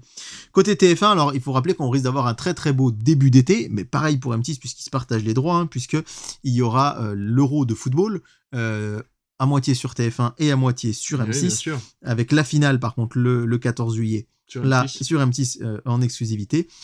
Mais donc, on rappelle aussi que Secret Story, ça a commencé le 23 avril et la date de fin est variable. Ils n'ont pas encore choisi chez TF1. Ils D'accord. hésitent entre plusieurs semaines pour voir si Ouais. ça vaut le coup de repousser ou non. Ce qui est assez amusant, moi j'aime bien cette partie de la news, c'est que il va y avoir un Ninja Warriors, le choc des nations, où vous allez retrouver, tiens, ça vous rappelle un autre événement qui aura lieu cet été, la France, les États-Unis, le Royaume-Uni, le Japon et l'Allemagne qui vont C'est marrant s'affronter qu'ils fassent ça sur pendant les JO. le parcours de Ninja Warrior. Donc ça va être évidemment une sorte de Jeux Olympiques Bien sûr. avant l'heure. On le dit bien chez TF1, c'est pas pour les concurrencer puisque c'est du clin d'œil. Ce sera en fin de saison, sans doute fin juin, avant les Jeux Olympiques, et il n'y aura que 2 émissions. Ah oui, d'accord. Ils avaient prévu de faire l'émission classique quand même cet été, mais finalement, changement de programme, elle sera à l'été 2025, puisque TF1 dit l'émission est chère et ils ne veulent pas se coltiner la concurrence de Paris Ah oui, 2024 tu sur m'étonnes. France Télé. Bah, surtout que là, en plus, c'est les mêmes personnes qui vont regarder. Je veux dire, c'est les personnes qui sont plutôt attirées par tout ce qui est sportif. Oui, voilà, ouais. Par le Donc, dépassement de soi, ouais, etc. donc, donc tu mets ça risque de pas être à ce ouais, moment-là. Rigolo aussi, c'est que bah, même chez France Télé, ça embête un petit peu les programmes habituels, puisqu'on vous dit que, par exemple, Fort Boyard, le jeu culte, va s'arrêter pendant les Jeux Olympiques, Bah oui. mais par contre, le contrat avec la production fait qu'il y aura toujours autant d'émissions. Donc on risque d'avoir un Fort Boyard soit qui commencera très tôt en juin, soit qui s'achèvera au début de l'automne, parce que il n'y avait pas assez de place. Ce sera la même chose pour la carte au trésor de Cyril Ferraud sur France 3, qui sera arrêtée pendant quelques semaines et qui soit commencera plus tôt, soit se terminera Ferraud, il présente aussi, plus tard. Ouais, il présente aussi la carte au trésor depuis des années. Ce mec-là vit dans un monde parallèle, Ouais. il a plusieurs journées en plus de nous, quoi. Sans doute. Et quant à Drag Race France, eh bien en fait, en général, c'était en juillet-août, et là ça devrait commencer en juin, et la finale aurait lieu le 25 juillet, c'est-à-dire la veille du début des Jeux Olympiques. Ce qui est amusant aussi, c'est Interville qui devait commencer cet été. Faute de budget, ça a été repoussé, et aussi pour des raisons logistiques, puisque un salarié en interne qui veut garder l'anonymat chez France Télé dit entre les villes qui accueillent les JO, donc il y en a quand même beaucoup, celles qui auront des délégations des Jeux Olympiques, et celles qui accueillent le Tour de France, bah en fait aucune ville a les moyens cette année d'accueillir Interville, ça coûte de l'argent, parce que ça leur fait de la pub aussi, hein. C'est souvent les offices du tourisme qui poussent à ce qu'il y ait Interville, mais là aucune ville a les moyens, comme les tournages. Donc c'est repoussé, et du côté des... Déstabilisé. Non, mais du côté des maisons de production, pardon, il y a un producteur, un gros producteur aussi anonyme, qui dit dans l'article du Parisien que ça va être un bon bordel, car la caserne des Jeux Olympiques va être synonyme de quasi-impossibilité de tourner dans la capitale pendant les 15 jours, puisque la capitale va être complètement toutes les séries verrouillée. Qui sont sur Paris. Donc le patron de Fremantle, qui est une grosse boîte de production à Paris, dit « Nous avons dû nous réorganiser », c'est Bruno Fallot qui dit ça. Il n'y aura plus aucun moyen technique disponible en région parisienne à cette période, qu'il s'agisse des caméras, des cadreurs, des cars régies, tout le monde va être mobilisé sur les Jeux Olympiques chez France Télé. Donc, Fremantle, c'est L'amour est dans le pré, par exemple. Donc, ils sont un peu embêtés par ça, même si ça a été tourné auparavant. Et on dit aussi que il y a un problème, c'est que les studios d'enregistrement des 12 coups de midi, de ces choses-là, eh bien, ils sont en pleine zone de blocage fermé. Donc, comment faire venir des candidats, comment faire venir des gens sur les émissions? Les prix des billets d'avion, des billets de train et les chambres d'hôtel ont explosé. Et sauf que quand un candidat va aux 12 coups de midi, c'est la prod qui lui paye son train et qui lui paye sa nuit. Et donc là, les sommes vont exploser. Et du coup, les sociétés, elles ont dû s'adapter. J'aime beaucoup la fin de l'article aussi, c'est hyper intéressant. Cet article, j'ai trouvé passionnant. Il y en a beaucoup qui disent, on va fermer. Tant pis, on ne fera rien du tout à cette période-là. On a appris que les monteurs des émissions de télé seront autorisés, notamment les monteurs à télétravailler chez eux. Et ça va être notamment les monteurs de L'amour est dans le pré, qui vont faire le montage l'été chez eux, plutôt que d'aller faire le montage à Paris. Et puis on dit aussi qu'il y a un embouteillage pour ce qui est de l'enregistrement des émissions, puisque... Louis Blot, le patron d'Endemol, dit c'est compliqué d'avoir des plateaux disponibles en juin et en septembre, puisque voyant que ça allait être bloqué en juillet-août, eh bien les productions, il y a déjà un an, elles ont réservé tous les studios en juin et septembre. Donc certaines choses risquent de devoir être tournées en mai, voire d'autres en octobre. Et c'est le cas notamment de de La France a un incroyable talent sur M6. En général, c'est enregistré fin août, début septembre, pour la sortie à l'automne, quelques semaines avant. Et là, ça risque d'être enregistré fin juin, début juillet, pour une diffusion qui aura quand même lieu au mois d'octobre. Donc comme quoi, les Jeux Olympiques, c'est un grand chambardement à plein de niveaux. Et ben on plaint les pauvres monteurs qui vont devoir monter chez eux sous les toits de Paris plutôt que d'être dans une salle de montage climatisée avec 4 écrans. Mais ouais, en tout cas, c'est on sait pas si c'est bénéfique ou pas hein, ces JO là, parce que plus on en parle et plus ça fout le bordel quand même pour tout le monde et pas qu'à la télévision. Tu parlais de Drag Race France et ça me fait penser, c'est vrai que c'est une news que je n'ai pas notée et que finalement j'aurais dû faire depuis longtemps, pas depuis longtemps parce que je suis pas au courant depuis longtemps. La Bonne Auberge, ce fameux ce JDR que je regarde sur Twitch, a tourné récemment une émission spéciale entièrement drag. Du coup, c'est très très drôle. Tous les personnages seront des drag queens, du coup. Ouais. Le présentateur a eu droit à son maquillage et sa coiffure et son déguisement. Enfin, son déguisement, excusez-moi si ça se dit pas déguisement, mais à ses habits de lumière, on va dire, pour présenter l'émission. Donc, je ne peux que vous conseiller de vous inscrire dès maintenant à la chaîne de La Bonne Auberge sur Twitch ou sur YouTube pour pouvoir voir cette émission spéciale drag qui aura lieu très bientôt. Je n'ai pas encore le calendrier, mais vous verrez tout ça sur leur page Instagram. Ça, c'était la petite news. Moi, j'ai eu des annulations et des nouveautés qui vont arriver sur les plateformes. Netflix a annoncé qu'il n'y aurait pas de spin-off The Witcher, finalement. Ils avaient prévu 2 spin-offs. Ça a été annulé. D'accord. Parce que je pense que les premiers avis sur le changement déjà d'Henry Cavill pour le frère Hemsworth, je ne sais plus son nom. C'est Liam Hemsworth, oui, c'est possible que c'est lui, ouais. Ils sont combien les Hemsworth? Ils sont pas 3 à Ils sont tourner 3, ouais. Alors, il y a Chris, Liam et... Liam, c'est celui qui avait tourné dans Overdrive. Ouais, c'est comme ça. Oui, Overdrive, oui, c'est ça. Oui, mais je crois que c'est lui. Enfin bon, en tout cas, ils ont annulé les 2 spin-offs qui étaient prévus. Par contre, ils sont sur une adaptation live de Scooby-Doo. Pourquoi pas? Bah oui. Voilà, aucune info pour l'instant, on n'a ni date ni casting, on sait pas encore s'ils vont reprendre parce qu'il y a déjà un casting qui avait été présent en 2019 pour un reboot d'un film télévisé fait par Warner, produit par Warner. Donc ils pourraient très bien reprendre ce casting-là. Mais voilà, après il y a aucun contrat de signé pour l'instant. Et j'ai appris récemment, je me tiens vraiment pas du tout au courant parce que je suis sûr que tout le monde est au courant de ça, que Paramount Plus va sortir une série animée Ninja Turtle, une nouvelle. Oui. Et qui vient, qui se passe dans le monde de Teenage Years.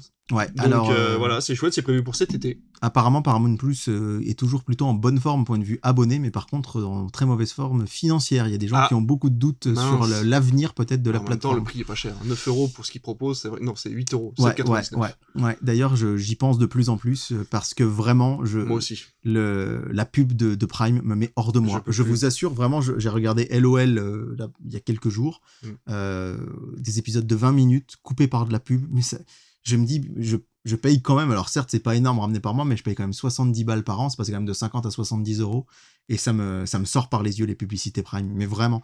Je me dis même sur Canal, enfin Canal c'est des chaînes qui sont payantes, mais quand tu regardes un film sur Canal, il est pas coupé quoi, il y a jamais de pub. Non.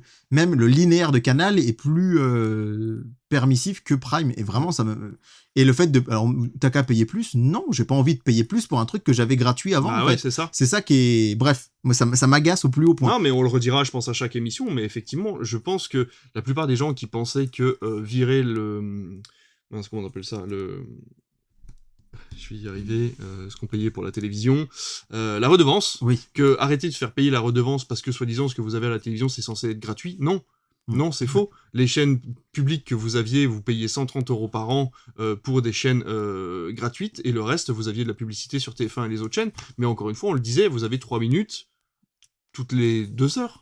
À peu près non, par heure. Pas, c'est 3 à 6 minutes par heure. 3 à 6 minutes par heure. Moi, je regarde 50 minutes, donc les épisodes de 50 minutes de Invincible en ce moment, parce que je suis en train de me refaire les saisons. Il y a 3 pages de pub avec 2 pubs chacune de 50 à 1 minute. 50 secondes à 1 minute. C'est plus long que les pubs télé, et moi, ça m'insupporte. Je me dis, je paye quand même pour ce truc. C'est ça. Et c'est pas comme si j'avais fait la démarche de me dire, allez, je prends un abonnement Netflix avec pub, mais je sais que c'est dedans. Non, là, c'était mon abonnement de base, que je payais 50 €. Il y a 1 an et demi, vous me l'avez augmenté de 20 balles. Et en plus, maintenant, vous m'ajoutez de la pub, mais il faut encore que je rajoute 2 balles. Alors, moi, pour l'instant, je garde Prime parce que je peux pas avoir accès au Pass Warner autrement. Mais je pense que ça va bientôt faire bye Prime et bonjour Max, en tout cas.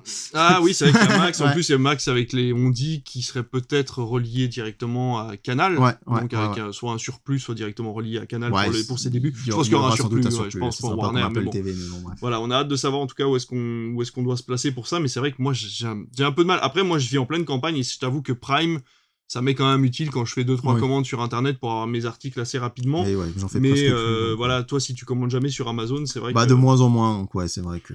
Mais bon, c'est quand même embêtant, ces pubs là tout le temps. On a l'impression d'être le produit en permanence alors qu'on paye, c'est quand même dommage. Ouais. Il te reste une dernière news, toi, apparemment, Cyril Ferraud.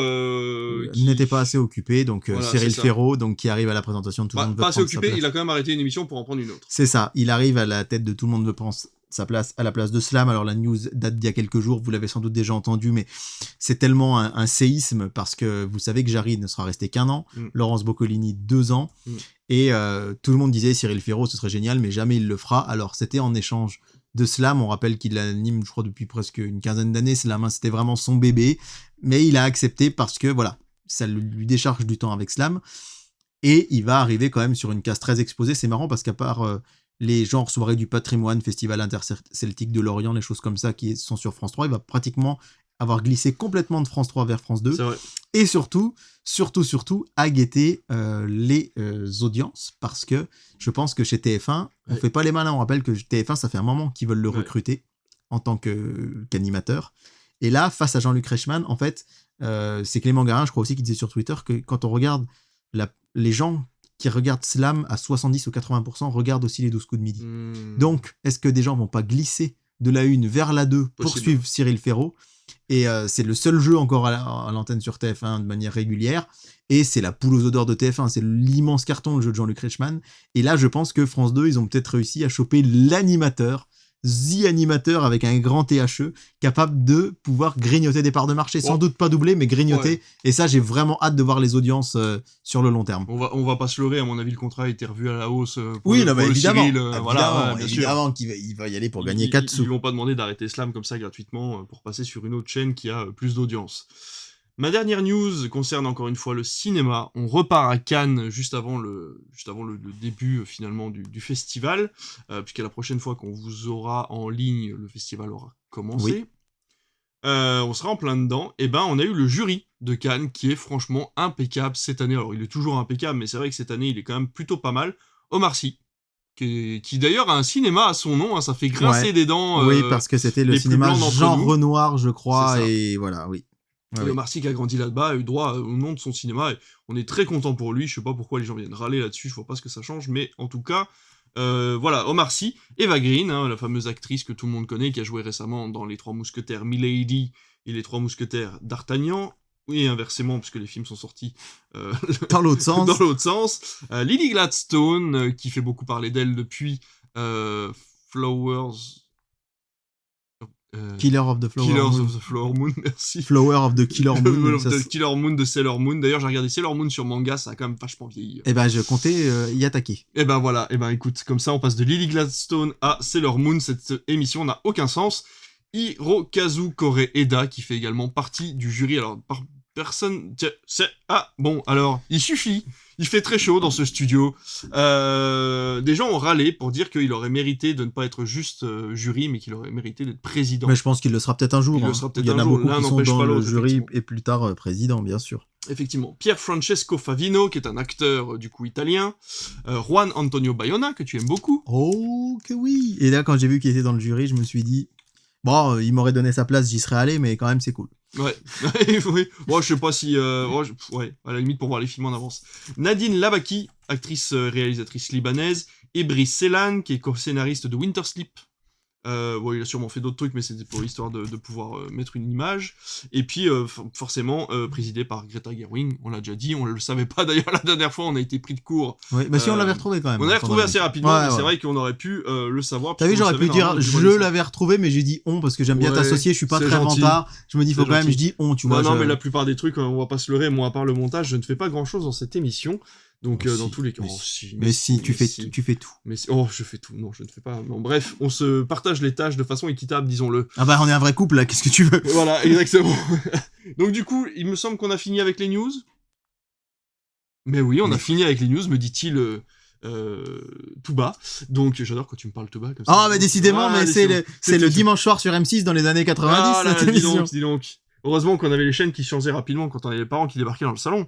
Bah alors là, pour le coup, là t'as dit on alors que tu parles pour toi, mon petit père. Ah ouais, c'est vrai, t'as jamais regardé ça, toi? Ah non. Ah ouais, moi Non, aussi, jamais, hein. jamais. Ah, ma mère travaillait très tard, surtout l'été. Oh là là, c'est l'instant confidence, il est fatigué, messieurs, dames, Écoutez, qu'est-ce qu'il vous raconte? les gars, c'est un podcast, et dans les podcasts, normalement, on a Oui. le droit de se confier, ça sert à ça, les Vas-y, podcasts. vas-y, alors, ouais. vas-y. Mais c'est vrai que j'ai souvent regardé les films érotiques d'M6 le dimanche soir, parce que ma mère fait travailler très tard. Et il a les yeux gênés en me regardant, il ose pas trop me regarder, Non, mais je te regarde, je te tant regarde. pis.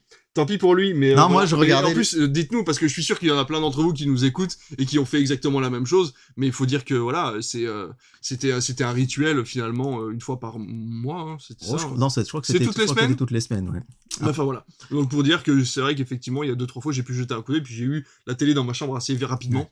Donc j'avais quelques libertés. Eh ben, tu vois, j'étais sage, mais je me cachais quand même, moi, le dimanche soir, parce que souvent, quand j'étais au collège, mes parents me disaient à 22h, 22h30, allez, va te coucher. Je disais oui, et je rallumais la télé souvent pour voir le film de deuxième partie de soirée de TF1. J'ai notamment souvenir d'avoir vu je crois que je l'ai déjà raconté, Le Prisonnier avec Harrison Ford, Le Fugitif, pardon, avec Harrison Ford, qui avait fini à 1h30 du matin, en cachette, et comme ma chambre touchait celle de mes parents, j'avais mis le son de la télé à 1/100.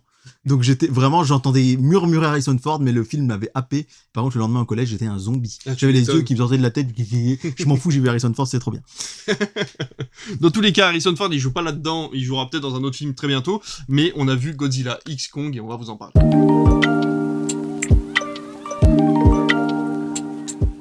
Et oui, décidément, on est encore sur le thème du film X. Oui, exactement.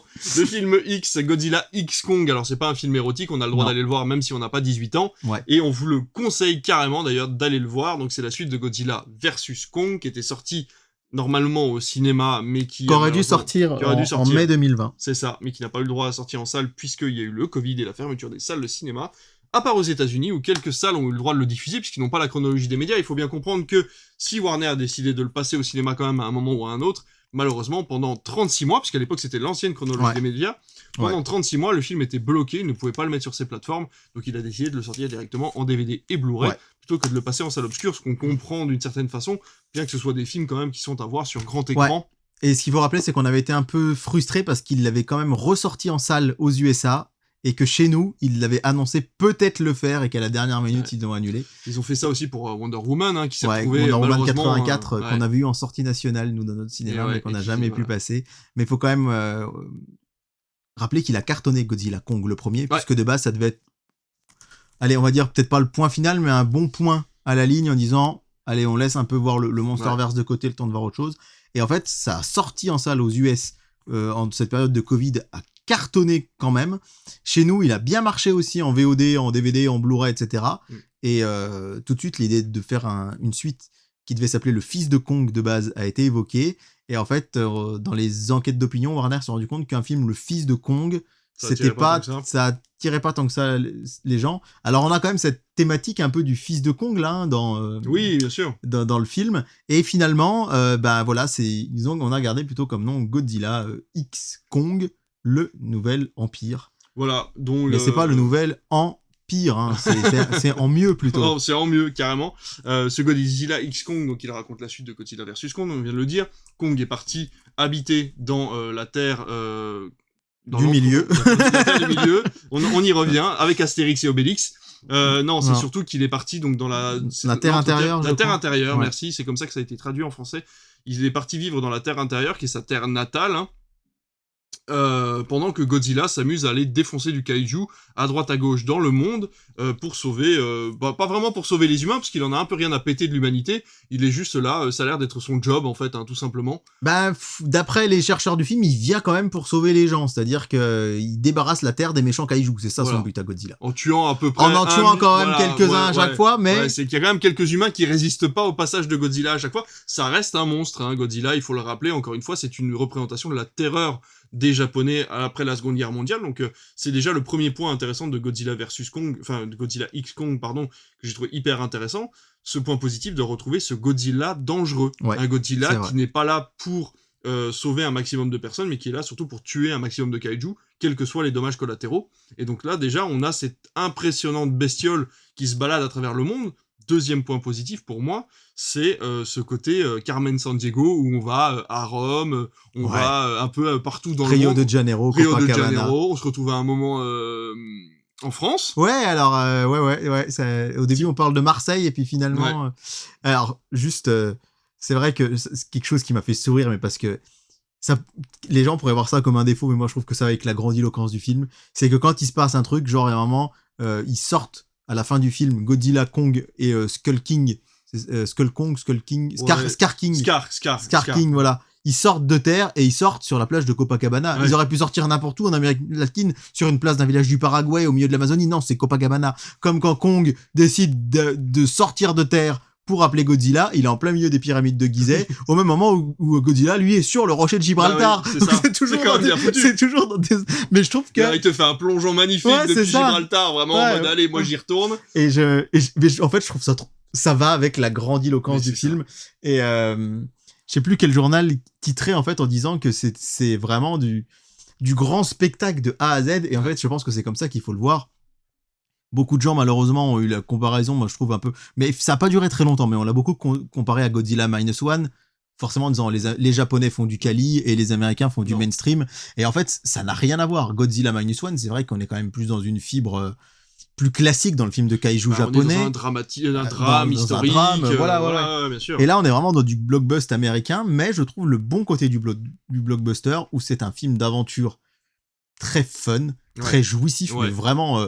ça m'a rappelé justement, on disait Independence Day, ça cartonne à l'époque. Moi, je me rappelle d'Independence Day ou de Deep Impact, je sais pas si tu te rappelles de ce film-là.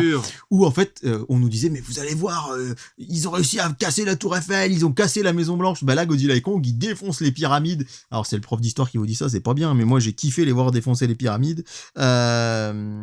C'est des choses qui sont...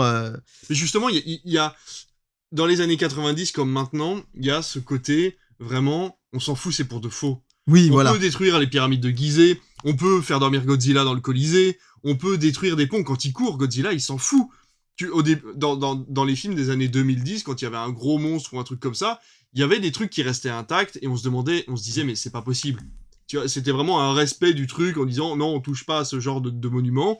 Là, Godzilla, s'il a besoin d'aller d'un endroit A à un endroit B, il va tracer au milieu. Peu importe s'il y a des buildings, s'il y a des ponts, s'il y a des rivières, il va vraiment tracer, quoi. Et j'ai trouvé ça génial parce que c'est vraiment la vraie philosophie de la bestiole, quoi. C'est que le mec va là où on a besoin de lui, peu importe les dégâts qu'il va causer autour, quoi. Et il dort dans le Colisée.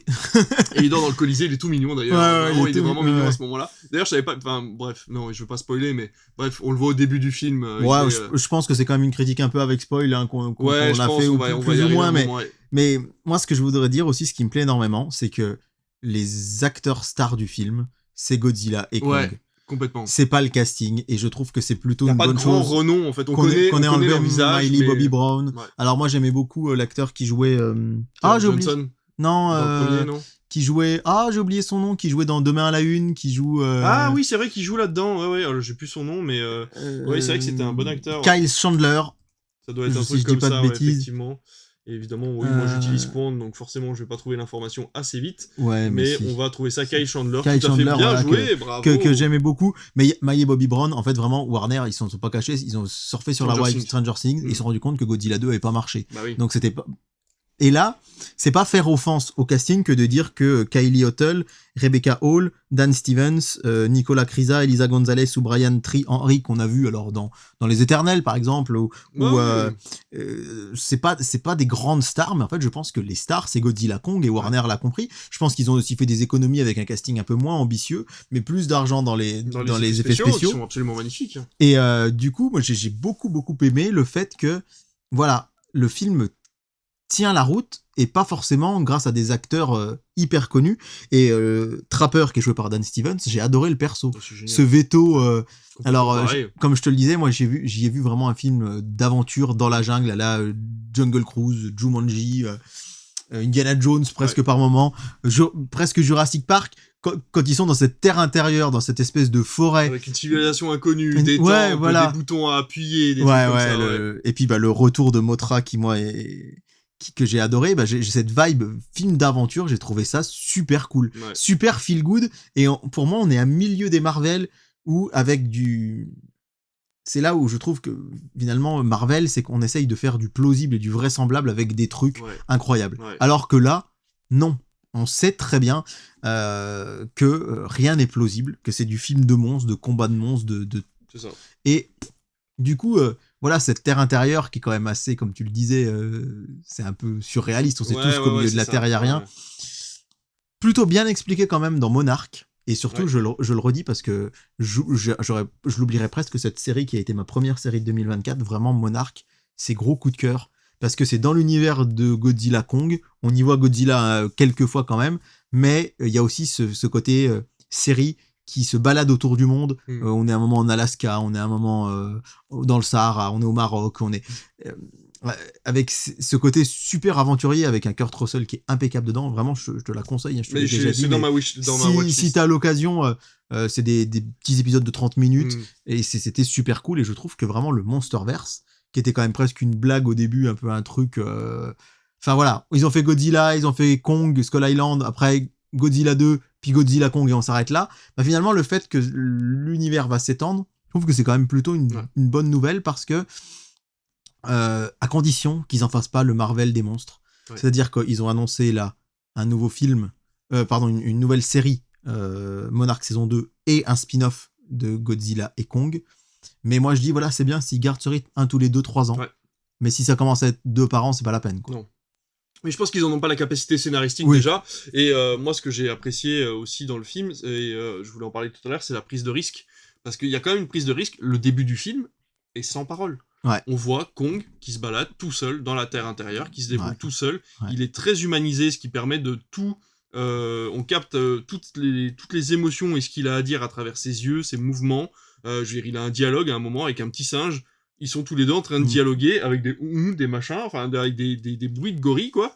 Et tu te dis, bah ça passe. Il n'y a pas besoin de dialogue, en fait. Et la prise de risque, bah, pour un film, je veux dire, si vous êtes habitué à regarder des films à réessai, vous me direz, bah oui, mais c'est pas une prise de risque, n'importe qui peut filmer sans dialogue et exprimer des émotions.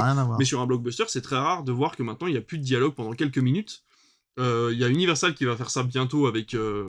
le robot sauvage qui sort au mois d'octobre. Ouais, qui a l'air incroyable. Voilà. Donc, alors, ne vous emballez pas non plus. Moi, j'ai eu les gens d'Universal il y a pas longtemps qui m'ont dit que non, le film n'est pas entièrement sans parole. Oui, c'est le début du film. Je veux dire, la bande-annonce fait très envie, en tout cas. Parole. Il y a un petit côté Wall-E, en fait, au début. Voilà, le temps qu'il prenne connaissance des langages qui sont autour de lui pour pouvoir commencer à discuter. Mais voilà. Dans tous les cas, revenons sur Godzilla X Kong. Qui vraiment moi m'a étonné. Alors je vais t'avouer que sur certains mouvements de caméra j'ai eu un petit peu la gerbe, surtout à la fin du film quand les gravités s'inversent. Oui. C'est vrai qu'il y a des mouvements de caméra, la caméra est complètement libre, c'est l'avantage et le défaut de la 3D complète, c'est que là vraiment vu qu'il n'y a pas d'acteurs dans le champ, ils peuvent se permettre des choses complètement hallucinantes. Mais c'est vrai que parfois ça crée une sensation de frustration parce qu'on voit pas trop ce qui se passe.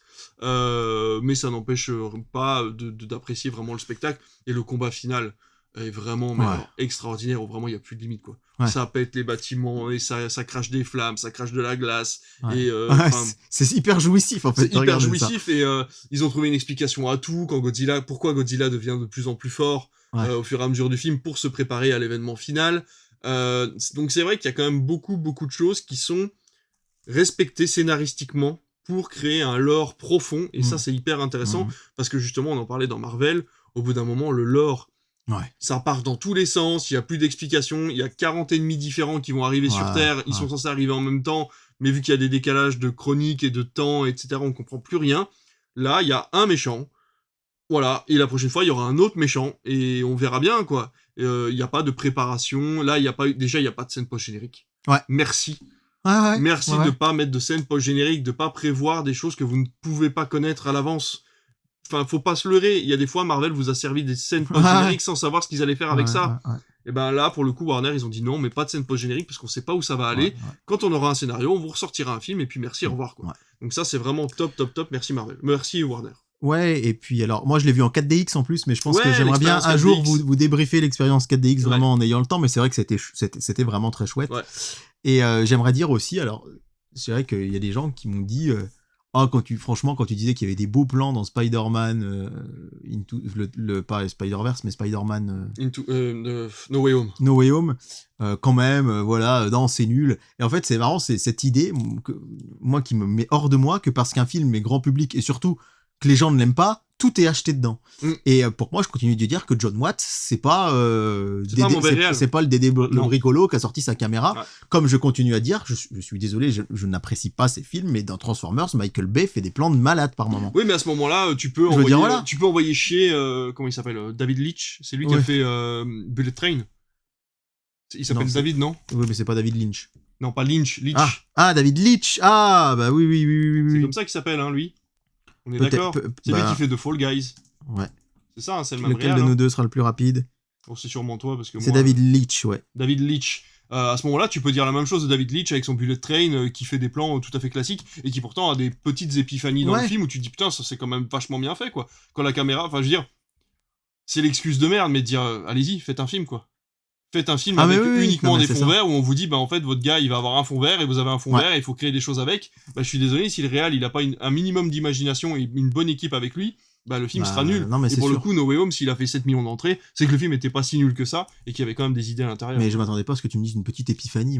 Alors épiphanie en grec, épiphanios, ça veut dire révélation, donc c'est tout à fait à propos. J'ai toujours connu ce mot épiphanie. C'est très rare que je l'entende à part dans du langage très soutenu. Ça vient d'un épisode, j'ai appris ça dans un épisode de Scrubs pour te dire, où ils vont avoir des épiphanies sur le toit de l'hôpital. Voilà. Ouais. Bon. Et donc je disais qu'il y a un plan que je trouve magnifique, c'est quand Mothra éclot. Et en fait, on voit, la première fois qu'on voit Mothra, on la voit à travers la pupille de la petite fille qui la regarde. Oui. Je sais pas si vous avez fait attention, peut-être pas forcément parce que ça dure que quelques secondes, mais je me suis dit, là il y a une idée artistique. Ouais. Vraiment, ce monstre qui ne peut naître que parce qu'elle est là et qu'on voit naître dans son regard. Et d'ailleurs, le retour de Mothra, c'est trop bien parce que Mothra meurt dans Godzilla 2, désolé pour le spoil, et en fait je pense que Warner ils se sont un peu mordu les doigts parce que Mothra, il faut se rendre compte, c'est que Mothra c'est le seul monstre dans l'univers de Godzilla que je maîtrise pas trop mal, c'est le seul qui est gentil de A à Z. C'est ça. Même Godzilla est méchant au début, après ça va mieux, il y a Anguillus aussi qui est méchant dans un film et qu'après il y a un pote de Godzilla, mais Mothra est toujours, son but c'est vraiment toujours d'aider les humains, et au Japon il est hyper populaire, il y a quand même eu 3 films Mothra, une saga Mothra, il y a eu un film Mothra dans les années 60 qui avait cartonné aux États-Unis, et en fait quand ils ont tué Mothra dans le 2, ils se sont dit, comme c'était censé s'arrêter plus ou moins avec Godzilla Kong, voilà. Et là, ils se sont dit, on a quand même tué un personnage hyper populaire que les gens adorent, merde. Et qui était gentil. Et donc là, le fait qu'ils reviennent, et c'est pas le même que dans le 1, que dans le 2, du coup, ils expliquent pas vraiment, mais je pense que là, c'est un peu le Mothra des origines, alors que c'était peut-être, bon, je sais pas. Mais j'étais vraiment content de retrouver de retrouver Mothra. Et aussi, j'ai beaucoup aimé le traitement de la petite fille muette, et en fait où on a cet aspect, je me dis si le film était dans les années 90 ou 2000, on aurait eu ce final où elle reste dans la terre du milieu, et en fait on est presque surpris agréablement, c'est un petit peu un contre-pied scénaristique quand sa mère lui dit bon bah j'ai compris, tu veux rester vivre avec ce peuple qui est le peuple de tes origines. Ah bah non moi je m'en fous, moi je veux rentrer avec toi, c'est tout quoi. Et ça j'ai trouvé que c'était un contre-pied assez très intéressant. Parce qu'il y a 10 ou 20 ans, ce qui comptait, c'était le sang, c'était les origines. Et en fait, maintenant, de plus en plus dans la société, ce qui compte, c'est la personne qui va t'éduquer et avec qui tu vas grandir et qui n'est pas forcément et ça, c'était de ton propre sang. Quoi. C'était hyper touchant, et j'ai trouvé que le côté t'es ma mère adoptive, mais c'est pas parce que j'ai retrouvé mes origines que du coup je veux absolument quitter. Et ça se fait naturellement, et je trouve, et ça c'est un truc, c'est vrai qu'on pourrait en parler aussi sur un sujet total sur une émission, c'est que depuis quelques années on a un naturel avec la monoparentalité, avec les couples gays, avec les couples du même sexe en général, avec toutes ces affiliations sur l'amour qu'on peut donner à quelqu'un, qui devient vraiment naturel. Avant c'était un peu rentré au forceps en mode voyez comme on est moderne, et maintenant il y a un naturel avec ça où les personnages ont plus besoin de s'expliquer, ça c'est vraiment naturel, donc c'est vraiment chouette. Un dernier point sur lequel je voulais venir, et d'ailleurs il faudra qu'ils trouvent une solution parce que des kaijus, bah là il y en a plus beaucoup, donc il va falloir en retrouver ou trouver une solution pour qu'ils reviennent. Le film est gore. Le film est ultra gore en fait, sans alors pas pour les humains, mais étant donné que c'est de la 3D et qu'ils peuvent faire absolument ce qu'ils veulent. Enfin, je veux dire, la première scène où Kong déchire en deux l'espèce de hyène géante, et que ça lui tombe dessus comme ça, et qu'il en a partout. Tu t'attends pas à ça. Et en fait, même lui, il est en mode dégoûté, il est en mode, faut que j'aille prendre une douche, quoi. Et tu le vois en train de prendre sa douche, machin. Pareil, quand il est emmené dans l'espèce de lac, et qu'il y a ce serpent géant, et qu'il envoie la tête sur le petit chimpanzé, machin, t'es en mode, ok, il y a des moments où, tu vois, t'avais des gamins dans la salle, parce que le film est autorisé tout public. Alors, c'est la première fois que je vois ça, il est autorisé tout public avec avertissement. C'est pas un film avec avertissement, des scènes, machin, peuvent là, c'est vraiment marqué tout public avec avertissement. Donc on est vraiment à la limite de l'avertissement, mais ça reste tout public. Et donc, c'est vrai qu'il y a des fois, il y avait des gamins dans la salle, je me suis dit, waouh, c'est quand même un peu chaud pour eux, s'ils arrivent à se mettre dans le film et à se dire, mince, il y a un animal qui vient de mourir devant mes yeux, etc. Mais finalement, c'est tellement grandiloquent, c'est tellement énorme qu'on fait pas la différence. C'est ça. Et du coup, moi, c'est vrai que je me posais la question de l'avenir de la saga. Je me dis, j'en parlais justement avec ma copine dans la voiture, parce que on est revenu le voir, enfin moi je l'ai pas revu en entier, mais quel kiff, et j'hésite à revenir le voir en entier, vraiment c'est... Là, alors je vais vous dire quelque chose qui peut paraître fou, mais si on prend le film que j'ai préféré voir en salle cette année, c'est incontestable, c'est Dune. Ouais. Vraiment, Dune 2, j'ai passé un moment de malade. Mais c'est pas le même plaisir dans Godzilla Kong. Dune, c'est un plaisir intellectuel, c'est un plaisir contemplatif, un peu viscéral, mais... Godzilla Kong, c'est un plaisir à l'état brut. Et là, à choisir, si on me dit, bah tiens, tu vas en voir un, je pense que je revais voir Godzilla Kong. Oui. Parce qu'il y a ce côté vraiment plaisir sensoriel, qui est pas un plaisir intellectuel, mais... Il y a ce plaisir de cinéma des années 2000. C'est ce plaisir où tu ne peux pas t'empêcher de rentrer dans la salle sans un paquet de popcorn et un gros de coca. C'est vraiment le moment où tu dis, je vais me faire kiffer avec un écran géant et le son qui va péter dans tous les sens. C'est ça. Et c'est pour ça que je l'avais choisi, moi, pour ma première séance 4DX. Et tu as IMAX, bien fait, à mon avis. Parce que je me dis, voilà. Et c'est pareil, si j'avais vu de la 4DX, parce que les gens me disaient, Dune en 4DX, ça devait être fou. Je pense que j'aurais pas aimé tant que ça. Dune, moi j'ai pas envie d'être là, tiens, il y a le verre de sable. Non. Dune en IMAX, d'accord, mais Dune en 4DX, non. Non, voilà, alors que là, ça s'y prêtait tout à fait, je trouve. Mais encore une fois, sinon, ce serait interminable, je vous débrieferai ça une autre fois. Mais je disais, en repartant, je disais à ma copine, ce serait quand même... J'ai hâte de voir la suite, et est-ce qu'ils vont mettre un troisième monstre dans la bascule? Balance, et puis en fait, c'est marrant parce qu'elle me dit... Oui, dans la balance, pardon, elle me dit...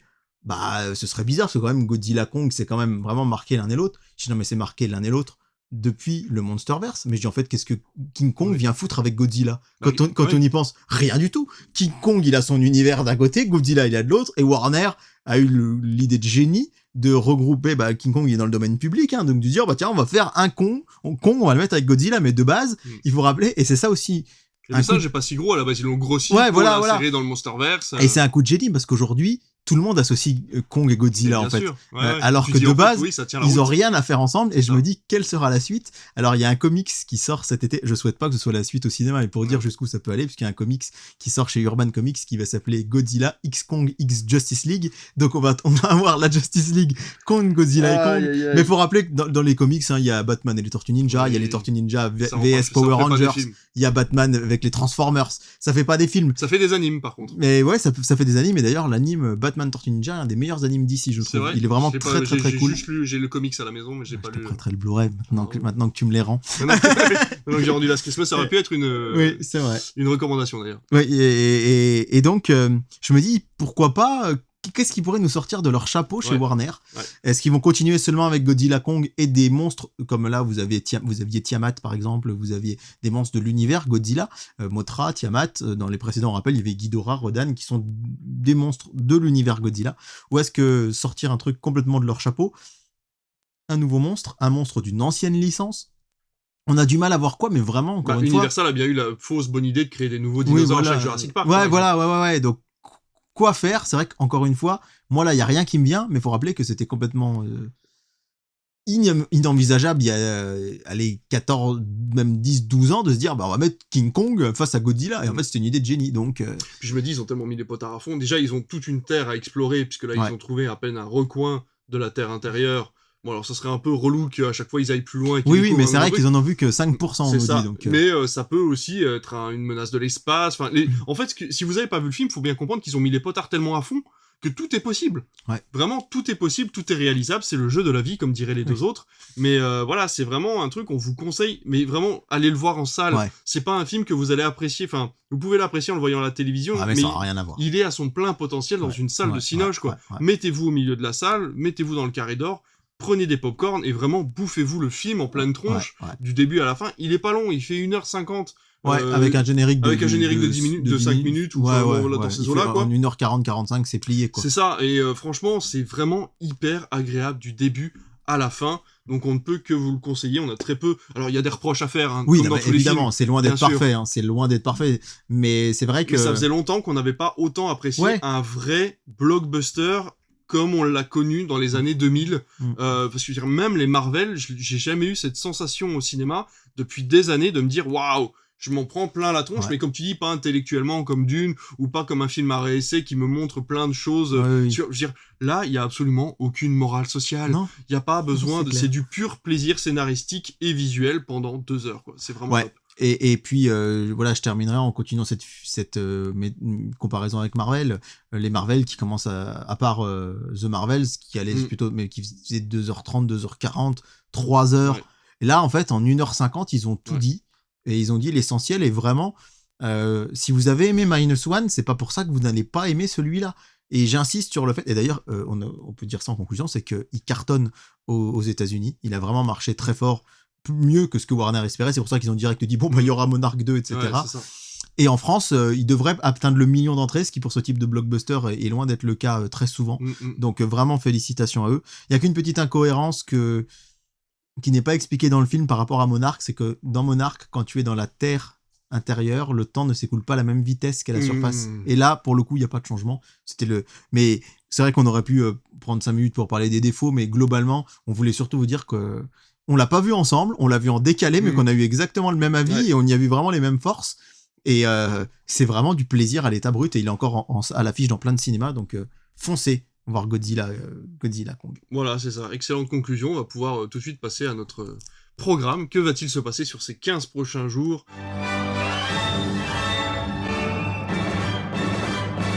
Eh bien, figure-toi qu'à la télé, il y aura des séries, des films et des émissions. C'est souvent le cas, c'est souvent le cas. Incroyable. Je suis sûr qu'il y a des chaînes qui vont fermer au mois d'août en disant de toute façon il y a les JO, si c'est pour faire 4000 téléspectateurs, c'est pas la peine. Média Mathématique va péter un plomb, ça va être génial. Ah, sait-on jamais. Faut pas ça oublier pourrait être très marrant, tiens, le Média Mathématique on va voir ce que ça va donner. JO, ouais. Mais il faudra pas oublier qu'il y a aussi beaucoup de gens que ça gonfle prodigieusement le sport. Et c'est pour ça moi pour l'instant. Et qu'il faut pas les oublier. Samedi 4 mai, The Force Be With You, le samedi 4 mai. Y a-t-il un Star Wars à la télé ? Il n'y a pas un Star Wars à la télé, mais ça commence très très fort puisque M6 va diffuser la finale de Pékin Express un samedi soir. Oh la vache ! Tu t'attendais sans doute pas à cette révélation, mais c'est la faute à qui ? C'est la faute à l'Olympique de Marseille, qui est tellement fort en Coupe d'Europe que en Ligue Europa, faut rappeler quand même que des fois c'est un peu un comble. La Ligue Europa, c'est la 2e Coupe d'Europe, donc la moins prestigieuse, et elle est en clair à la télé, alors que la plus prestigieuse, elle est sur Canal. Alors faut comprendre, on paye pour voir ça, mais c'est vrai que des fois, on ne peut pas voir le Paris Saint-Germain en Ligue des Champions, à part s'il se qualifie, ce qu'on peut souhaiter en finale pour le 1er juin, mais on peut voir Marseille dans la Coupe d'Europe moyenne, on va dire, puisque maintenant ils ont aussi créé une petite. Bref, comme c'est tous les jeudis soirs, M6 s'était rendu compte que ça faisait la finale de Pékin Express méga loin. Et du coup, elle va diffuser le samedi soir. Alors on sait que le samedi soir sur M6, c'est souvent des audiences un peu bof. Ouais, mais alors là, je peux vous dire que ça va être surtout tu vas te caler devant ta télé pour regarder la finale de Pékin Express. Un samedi soir, pas sûr. C'est surtout qu'en face, il y a The Voice, ça peut être aussi un peu le même public.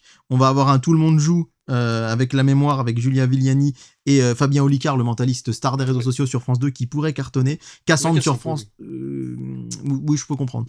Cassandre sur France 3, ça cartonne toujours. Et du coup, là, franchement, ça va être la première audience que je vais vous donner dans la prochaine émission, c'est de savoir ce que ça va donner. C8 dégaine du cinéma le samedi soir avec des grands classiques du cinéma américain. Ce sera les 3 jours du Condor pour commencer, de Sidney Pollack. Et je peux déjà vous dire que le samedi 11 mai, ce sera Il était une fois la Révolution. Donc c'est vraiment, en plus, des films super quali, des films à la Arte, on pourrait dire. C'est un peu niche, quoi. C'est un peu niche, ouais. Mais ils tentent ça les samedis soirs, puisque l'émission télé Ton univers impitoyable va être terminée. J'ai pas vu les derniers épisodes. Mais voilà, ils tentent ça, et donc bravo C8, merci de tester ce genre de choses. Vous aurez sur France 4 Culture Box un documentaire sur Romy Schneider ce soir-là, et un téléfilm sur Sister, c'est La malédiction du pharaon. Bon David, c'est parti, duel du dimanche soir. Non mais vous vous rendez même pas compte, on vous le dit à chaque fois, mais vous vous rendez pas compte à quel point c'est le moment vraiment charnière de l'émission. Alors je cache France 2, je regarde TF1. Oh la déception.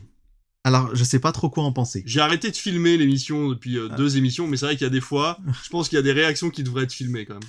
C'est un peu alors, c'est pas tant décevant, mais c'est un peu surprenant. On est chez Warner, c'est un blockbuster américain, mais ce qui est bizarre, c'est qu'il y a eu le reboot il y a très peu de temps, mais dont TF1 avait les droits et qu'ils ont relégué sur une autre chaîne, et qui est pourtant beaucoup plus apprécié que celui-ci. Ça devrait t'aider quand même pas mal. Putain. On est chez Warner, c'est un film sorti en 2016. Oui. C'est pas un DC. Si.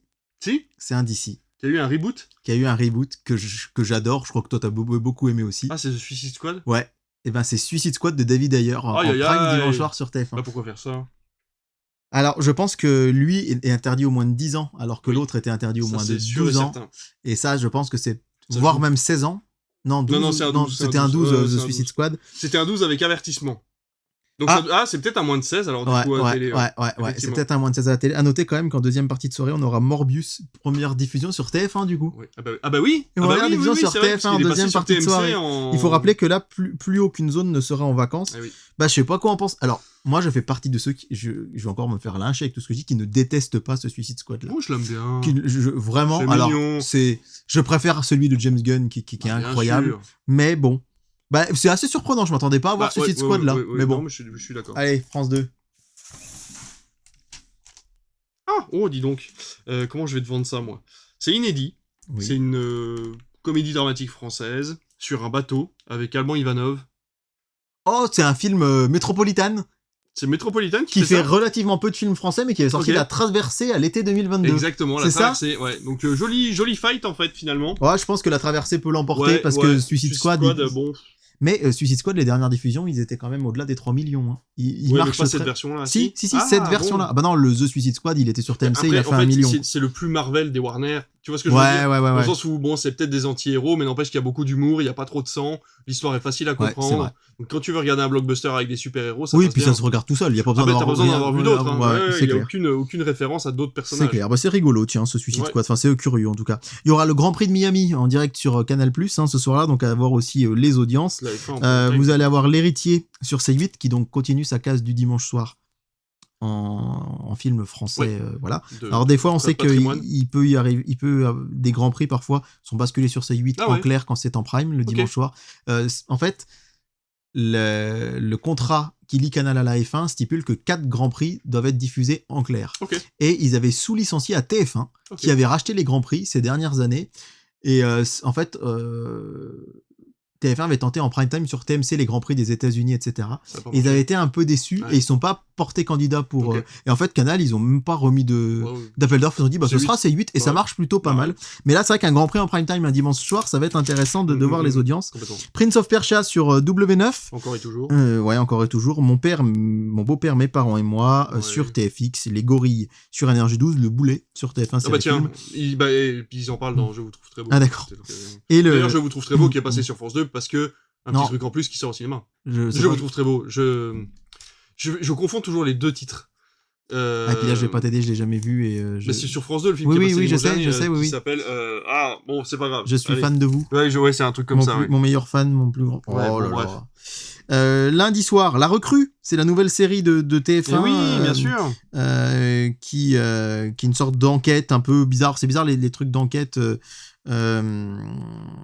sur TF1 le lundi soir. C'est un peu curieux, mais Avec Ethan Isodore qu'on a vu dans il y a pas longtemps, ce petit jeune là, lui là. ah oui, C'est pas le gars qu'on a vu dans Indiana Jones, lui? c'est possible. J'en sais rien. Je me demande si c'est pas lui, tiens. J'en sais rien du tout. Tu vas peut-être pouvoir me le dire, mais moi je n'en sais absolument rien de rien. Et d'ailleurs, vous aurez Eh ben si, c'est lui, c'est le petit gamin dans Indiana Jones. Donc pour vous dire que le petit gars qui jouait dans Indiana Jones le rôle du gamin. J'adore ce que vous faites.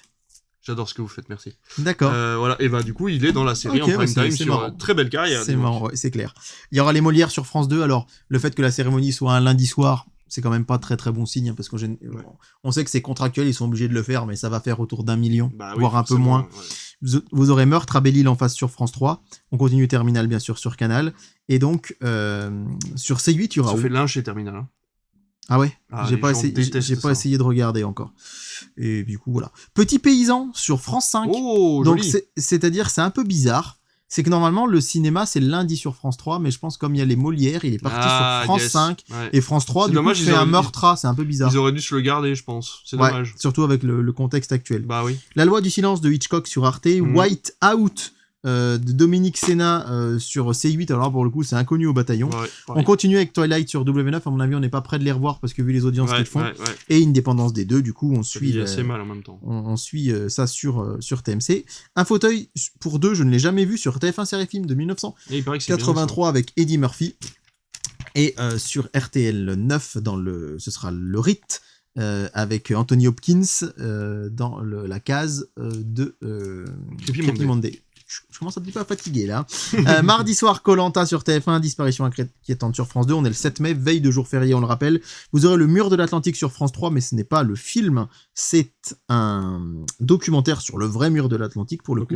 Et donc M6 qui lance Piège de cristal en prime time, une veille de jour férié. Fantastique. Et je trouve ça trop cool parce que j'adore la saga Die Hard. Alors c'est plus un film de Noël normalement, mais oui, ça se passe le 24 décembre, mais c'est vrai qu'en fait au final il y a pas tant de Noël dedans. Ouais. Et ce sera suivi de Taken 3 d'ailleurs, mais c'est vrai que Piège de cristal, vraiment je l'aime c'est très bien. Beaucoup ce film. C'est top ce film. Et d'ailleurs je m'appelais, c'est quand on est jeune sur PlayStation Network, je m'appelais David McLean comme John McClane, sauf que j'ai pas pu changer mon compte depuis, donc sur PlayStation je m'appelle toujours David McLean parce que j'étais fan de Die Hard. C'était pour la sortie du 4 je crois, donc genre j'avais 18-19 ans et David McLean. Bref, c'est avec le F16 dans le tunnel celui-là. Ouais, c'est ça arrive régulièrement. Le F16 dans les tunnels. Oui, exactement. Nos jours heureux sur W9 que je n'ai jamais vu, il paraît que c'est chouette. Ouais, oui. Non, vas-y. Si, non, c'est bien. La mort dans la peau sur TFX, Dick Neck sur Energy 12 et Royal Corgi sur Gulli. Royal Corgi avec le petit Corgi qui est riche là. Je ne sais pas, c'est pas Illumination? Non, peut-être pas. Non, peut-être pas. Non, c'est peut-être pas. Non, je dis des bêtises. Paris brûle-t-il sur Paris première, tombe bien, il y a Paris dans le titre. Ce sera tout donc pour le mardi. Mercredi soir, on aura toujours Doc sur TF1, mais ce sera la fin. Et vous allez surtout avoir une immense journée. Marseille accueille la flamme olympique. Ça commence sur France 2. Alors vous aurez d'abord le 8 mai 45. La flamme arrive en France. La flamme arrive en France en bateau. Elle est partie de Grèce à Olympie la semaine dernière sur un voilier et elle va arriver dans le vieux port de Marseille le 8 mai. Et il va y avoir une immense fête ce 8 mai. Alors ce qui est assez amusant, c'est que TF1 diffuse l'arrivée de la flamme de 9h30 à 13h. Mais bon, ils n'ont pas le droit des JO, donc ils vont pas faire toute la journée non plus. Non. Ils s'arrêtent à 13h, alors que France 2 va être en direct toute la journée depuis Télématin à 6h30. Il va juste y avoir une pause à 14h10 pour Ça commence aujourd'hui avec Faustine Bollard, puis de retour en direct de 16h à 20h et le soir à 21h le concert en direct de Marseille et du Vieux-Port. J'avoue que moi qui suis beaucoup à Marseille ces derniers temps, je regrette un peu de pas y être pour ce 8 mai parce que je pense que ça aurait sans doute été incroyable. Demi-finale de la Ligue des Champions sur Canal, Real Madrid, Bayern Munich. Vous aurez Bon Voyage, le film de Rapneau sur Arte, Harry Potter et la Coupe de Feu sur TMC, la 5e vague sur Sister, mais surtout l'après-midi. Ouais, ça c'est vraiment, mais alors je dis rarement ça, mais c'est vraiment nul à chier, ça c'est sûr. Et par contre, sur C-Star, on aura Ferdinand, le film d'animation. J'adore. L'après-midi à 13h30. C'est génial, regardez Ferdinand. Love, Simon à 15h25 et Darkest Mind, Rébellion. Oh, dis donc à 17h. Alors je sais pas ce que nous fait C-Star, mais un après-midi cinéma, le mercredi après-midi, c'est trop bien. Alors que un jour férié, et sur Sister, en face, on aura La Prophétie de l'Horloge, suivi par Jungle Cruise. Oh, dis donc. Donc, je me plains que les grandes chaînes ne font plus de cinéma en férié, mais là sur la TNT, c'est cool. À noter que Arte a choisi une comédie de Jean-Paul Belmondo en journée pour ce jour-là, Les Tribulations d'un Chinois en Chine, que vous connaissez peut-être. Et donc, c'est une bien belle journée. Et j'ai oublié de vous dire que j'ai vu une petite bizarrerie sur le programme télé, c'est que dimanche après-midi, 5 mai, il y aura Harry Potter et le prisonnier d'Azkaban à 16h30 sur TMC. Avant Le Mystère de l'amour et avant... parce qu'on n'est pas férié. C'est un dimanche. Non, c'est un dimanche. Par contre, ils se disent, tiens, on se fait une petite C8 à Noël, puisque de 7h55 à 16h30, on a 100% bêtisier. Donc pourquoi pas se dire, c'est bien. Ils savaient pas quoi mettre dans cette case-là ce jour-là. Le 8 mai, c'est bientôt Noël, c'est bien connu. Jeudi 9 mai, jeudi de l'Ascension. Ils auraient pu passer l'Ascension d'ailleurs avec Ahmed Silla, mais non. Vous aurez Attraction, la nouvelle série de TF1 le jeudi soir. Sur France 2, une soirée spéciale élection européenne. Effectivement, il y a que dans les cinémas qu'il n'y en a pas. On rappellera que le jeudi... Non, ça c'est une private joke. On rappellera que le jeudi 9 mai, c'est la journée de l'Europe. En fait, donc voilà, c'est la fête de l'Europe. On aura fêtez l'Europe si vous êtes chez vous. Exactement. On aura Atalanta Bergame Marseille, le match retour, puisque le match allait a lieu ce soir à l'heure où on enregistre. Vous aurez Aurore sur Arte. C'est une série qui avait été déjà diffusée, une mini-série. C'est vraiment c'est assez fort et déroutant. C'est une histoire d'une petite fille qui va accidentellement tuer un petit garçon. Et du coup, qu'est-ce qui se passe En fait, elle veut lui partager son paquet de gâteaux, il veut pas, elle va le tuer sans faire exprès, et là, du coup, engrenage pour la famille, qui a une petite fille. Alors, je vous dis, c'est pas du tout feel good. Ah bah, tu m'étonnes, déjà, le film donne pas envie. Mais, donne pas envie, donne pas envie de rigoler, quoi. C'est clair. Mais bon. Vous aurez 4 épisodes de la série The Chosen en journée sur C8, c'est une série que j'adore. Ouais. Les Animaux Fantastiques, les Secrets de Dumbledore en prime time sur TMC. Bah oui, bien évidemment. Quand j'ai vu ça en préparant cette émission, je me suis dit, ils doivent avoir avec Warner un nombre de diffusions à faire, et comme ils voient que c'est bof, ils doivent dire, allez, on te fout ça le jeudi de l'Ascension. T'as entre deux Harry Potter, en plus les gens ont plus rien compris. Non mais c'est ça, il faut rappeler que le jeudi de l'Ascension est férié, et que le vendredi est presque férié, puisque les collèges et les écoles sont fermés ce vendredi-là. Et les parents bossent quand même. Et donc, ouais, pour beaucoup, sauf s'ils sont des gros feignants de profs comme moi. Non, je plaisante, parce qu'on voilà, les profs ne sont pas des feignants, mais étant moi-même enseignant, j'ai pas cours, et comme les familles parfois nous le rappellent, je le dis, il y aura le Labyrinthe, le Remède Mortel en soirée sur C-Star, et donc en fait voilà, je dis que ça peut être intéressant parce que le lendemain ça peut être intéressant pour les jeunes. Vous aurez Joker, tiens, avec Jason Statham, et Fast and Furious 6 avec Vin Diesel et Paul Walker sur TF1 Série Film, et en journée la Sister nous fait un Pearl Harbor. Donc voilà, on aura Pearl Harbor en pleine journée, comme ça. Bah oui, parce que c'est férié, c'est le jeudi de l'Ascension. Oui, mais pourquoi Pearl Harbor, quoi? Bah oui, alors tu vois, la semaine d'avant, la veille, pardon, ils ont mis Jungle Cruise, et là c'est Pearl Harbor. Donc bon, pourquoi pas, mais moins de cinéma en journée, on peut le regretter que la veille, mais 2 jours fériés de suite, c'est vrai que le hasard du calendrier fait que. Alors il y a des gens qui disent c'est génial, on a un super long pont, donc d'autres qui disent c'est un peu mal fichu. J'aimerais rappeler quand même à toute fin utile qu'en 2008, le jeudi de l'Ascension était le 1er mai. Et ça ça faisait un peu suer. Et je me rappelle très bien au marché, une dame devant moi qui dit j'avais 20 ans, j'étais parti acheter du fromage. C'est une anecdote qui me fait beaucoup rire, je suis désolé, je vous la partage, ça prolonge l'émission, mais la dame devant moi qui dit au marchand de fromage, c'était le samedi. Jeudi, l'Ascension c'est le 1er mai. Le monsieur dit, ouais, c'est sûr que c'est pas pratique. Ça c'est encore un coup de Sarkozy, hein. Alors non, puisque la date de l'Ascension est calculée en fonction de la date de Pâques, et la date de Pâques c'est une date lunaire, hein. On rappelle que Pâques c'est la pleine lune qui suit le 21 mars. Donc le président Sarkozy n'avait pas bougé les planètes pour avoir un jour férié de moins. Mais voilà, pour les gens qui râlent, c'est plutôt bien même qu'il y ait un mercredi et jeudi qui suivent. Allez, vendredi 10 mai, Masked Singer, deuxième édition. Alors que t'aimes pas, que moi je regarderai peut-être. Ouais, j'aime pas, c'est que je trouve que le concept est vite... Parce que moi je suis nul pour repérer ce genre de truc, alors vu que j'arrive pas à deviner les gens qui sont derrière le costume, ça m'énerve. J'ai oublié de vous dire que mardi soir, le film RSA de Canal, parce que c'est le blockbuster le vendredi, c'est pas vraiment RSA, puisque ce sera Marilyn et son juge. Ah oui. Enfin, on va dire, ils appellent ça le film, je sais pas quoi. Et le film Box Office, le blockbuster, ce sera The Marvels. Ah bien. Qui arrive, voilà, que j'avais trouvé vraiment pas si mal que ça. Ouais, ça chante, c'est marrant. Une soirée bêtisier sur France 3, et vous aurez sur TMC Palais Royal Les Aventures Extraordinaires d'Adèle Blanc-Sec sur Gulli, que je n'ai jamais vu, et Just Married ou presque, comédie romantique avec en fait l'équipe de tout simplement de Pretty Woman, hein, puisque c'est Richard Gere et Julia Roberts. Ils ont voulu en refaire une, quoi, comme Notting Hill et je sais plus quel autre film qui était ressorti pareil avec Julia Roberts. Alors ouais, Notting Hill avec j'en ai des trucs parfois quand je parle au micro. Non, mais c'est ça, mais on est un peu fatigué. Samedi soir, The Voice sur TF1 bien sûr, mais surtout l'Eurovision sur France 2. L'Eurovision sur France 2 avec Slimane qui va représenter la France. Et là, ça fait grincer les dents. C'est-à-dire qu'en fait, on ne l'a pas gagné depuis 67 ou 77, et là, on dit que peut-être ça pourrait être là. Et en plus, on va devoir se taper Eurovision juste après les JO. Super. Non, mais le problème, c'est que beaucoup de gens nous disent que tous les ans, les parieurs, je veux dire les blockbusters, c'est pas ça, les parieurs, les bookmakers, voilà. Les bookmakers mettent la France très bien classée, mais ils font ça tous les ans et on gagne jamais, donc c'est pas grave. Donc, il était une fois la Révolution sur C8, comme je vous le disais, hein, c'est incroyable de voir des gros films comme ça. Une soirée Cannes chante le cinéma sur Culture Box, puisqu'on sera à quelques jours de l'ouverture du festival, le mardi soir. Allez, le duel du dimanche soir. C'est pour pas voir France 2. Alors, voilà, franchement. T'as rien vu, c'est bon? Ah non, franchement, parce que je sais que TF1 est... Je sais pas par contre si je cache bien. Je sais plus si tu l'as aimé celui-là. C'est un des films préférés de ta belle-sœur. C'est un Kenneth Branagh parce que c'est marrant que tu te souviennes de ça, tu vois. Et c'est le crime de l'Orient Express. Mort sur le Nil n'a jamais été passé à la télé. Eh bien, c'est Mort sur le Nil. Bravo. Mort sur le Nil en inédit.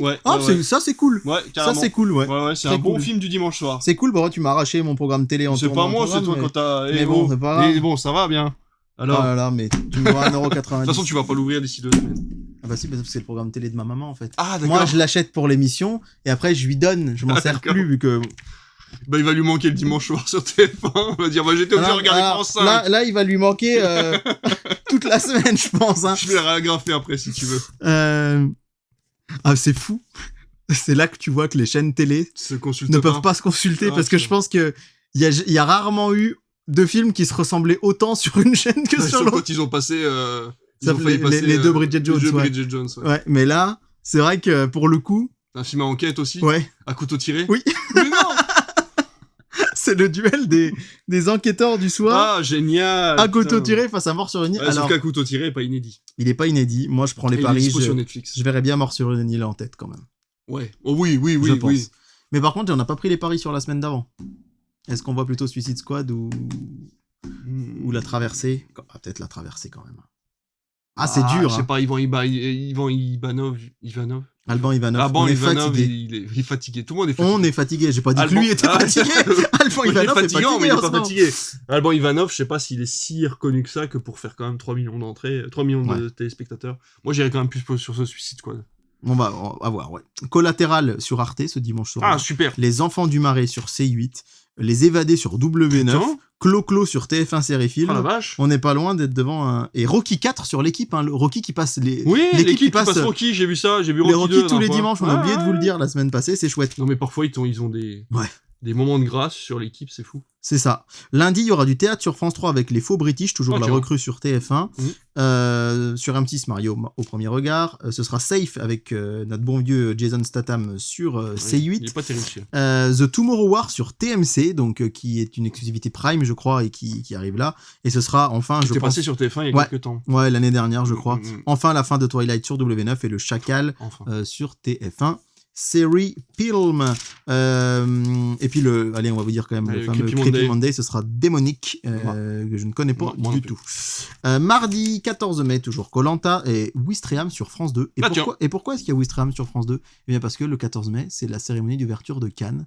Et donc, France 2 passe l'ouverture du festival, puis un film à réessai dans la foulée. Enfin, Ouistreham, qui était un film assez...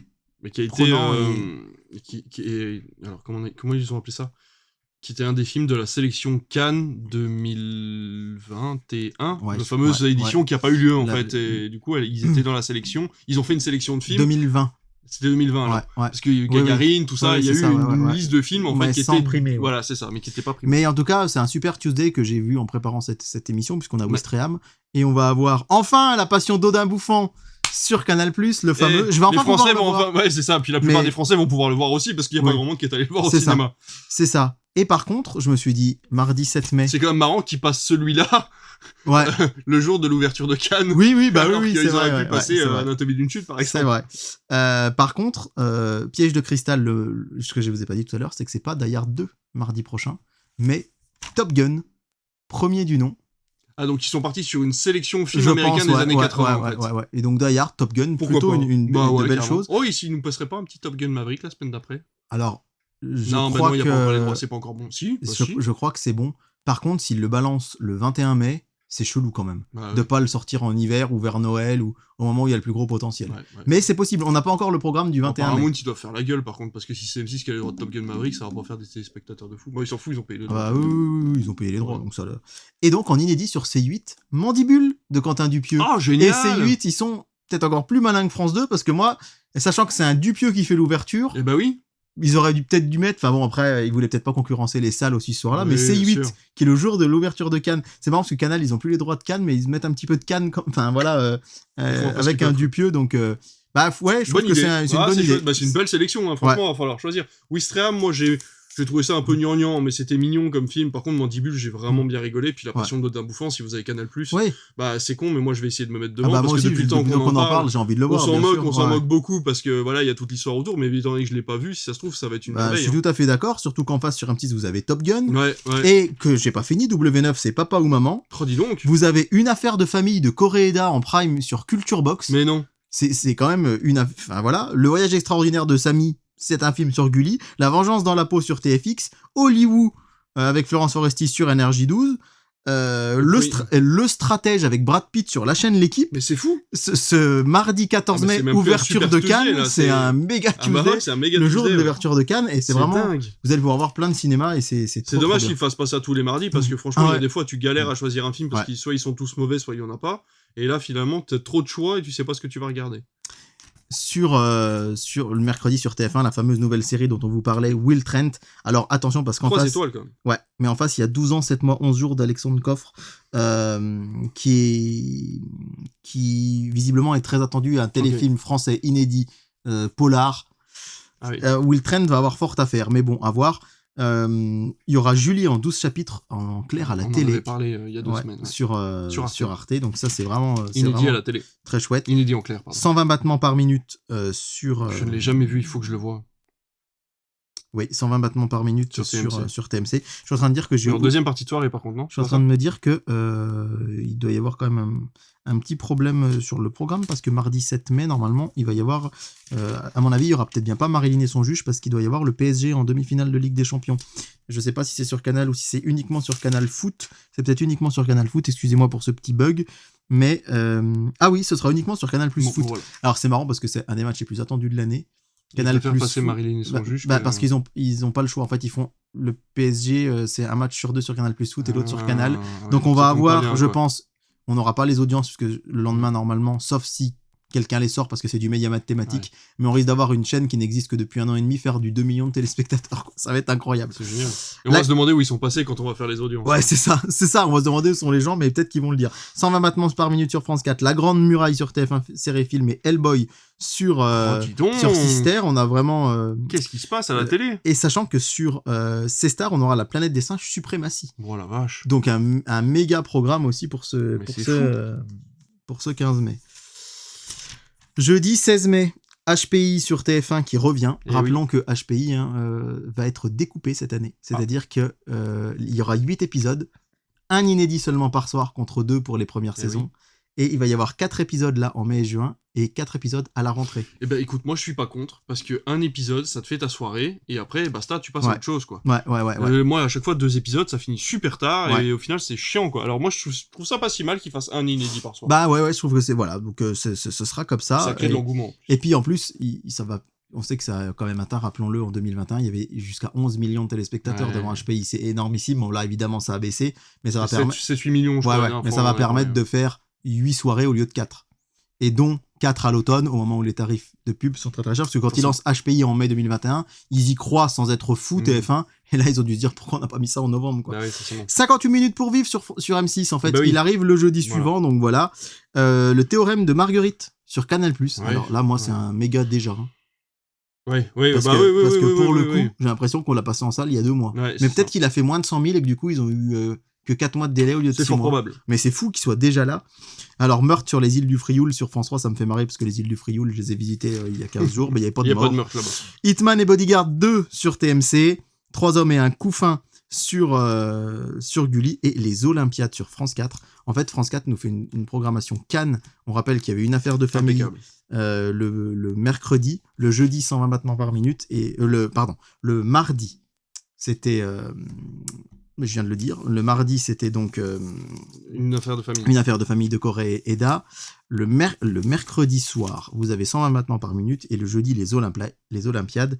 Sacré programme. Et enfin, vendredi, Mask Singer toujours sur TF1, Tropique Criminel sur France 2, le grand concert des régions à Aix-en-Provence par Laurie Tillman et Laurent Luyat, mais le pire c'est que ça va marcher, la finale de la première division de football féminin sur Canal+, In the Mood for Love sur France 5. Et oui, qui est disponible sur France TV si vous voulez le voir en avance. La première diffusion de L'Homme Parfait.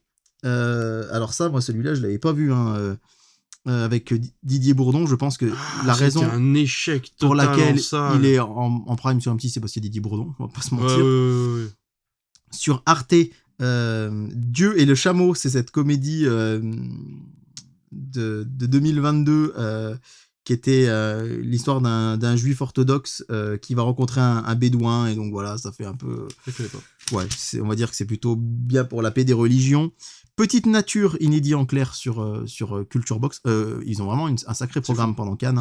La Planète des Singes, Origine sur TFX. Alors, du coup, vous avez la suite. Mais Suprématie, c'est sur C-Star, mais dont là, on peut pas blâmer les chaînes de télé parce que c'est pas les mêmes qui ont les droits. Donc voilà.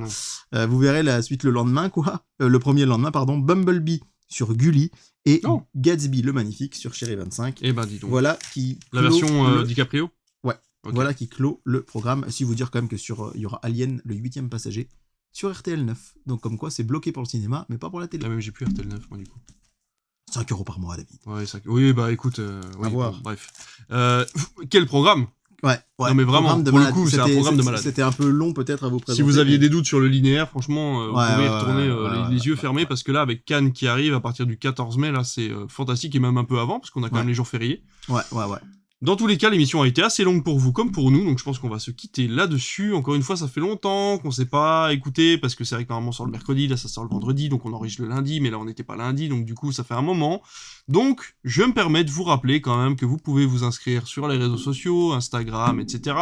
Pas de vidéo pour le moment, donc forcément pas de commentaires, mais ça ne vous empêche pas de venir nous parler en DM, sur Insta, sur Twitter et sur tous les autres réseaux. Et puis surtout, de parler du podcast autour de vous.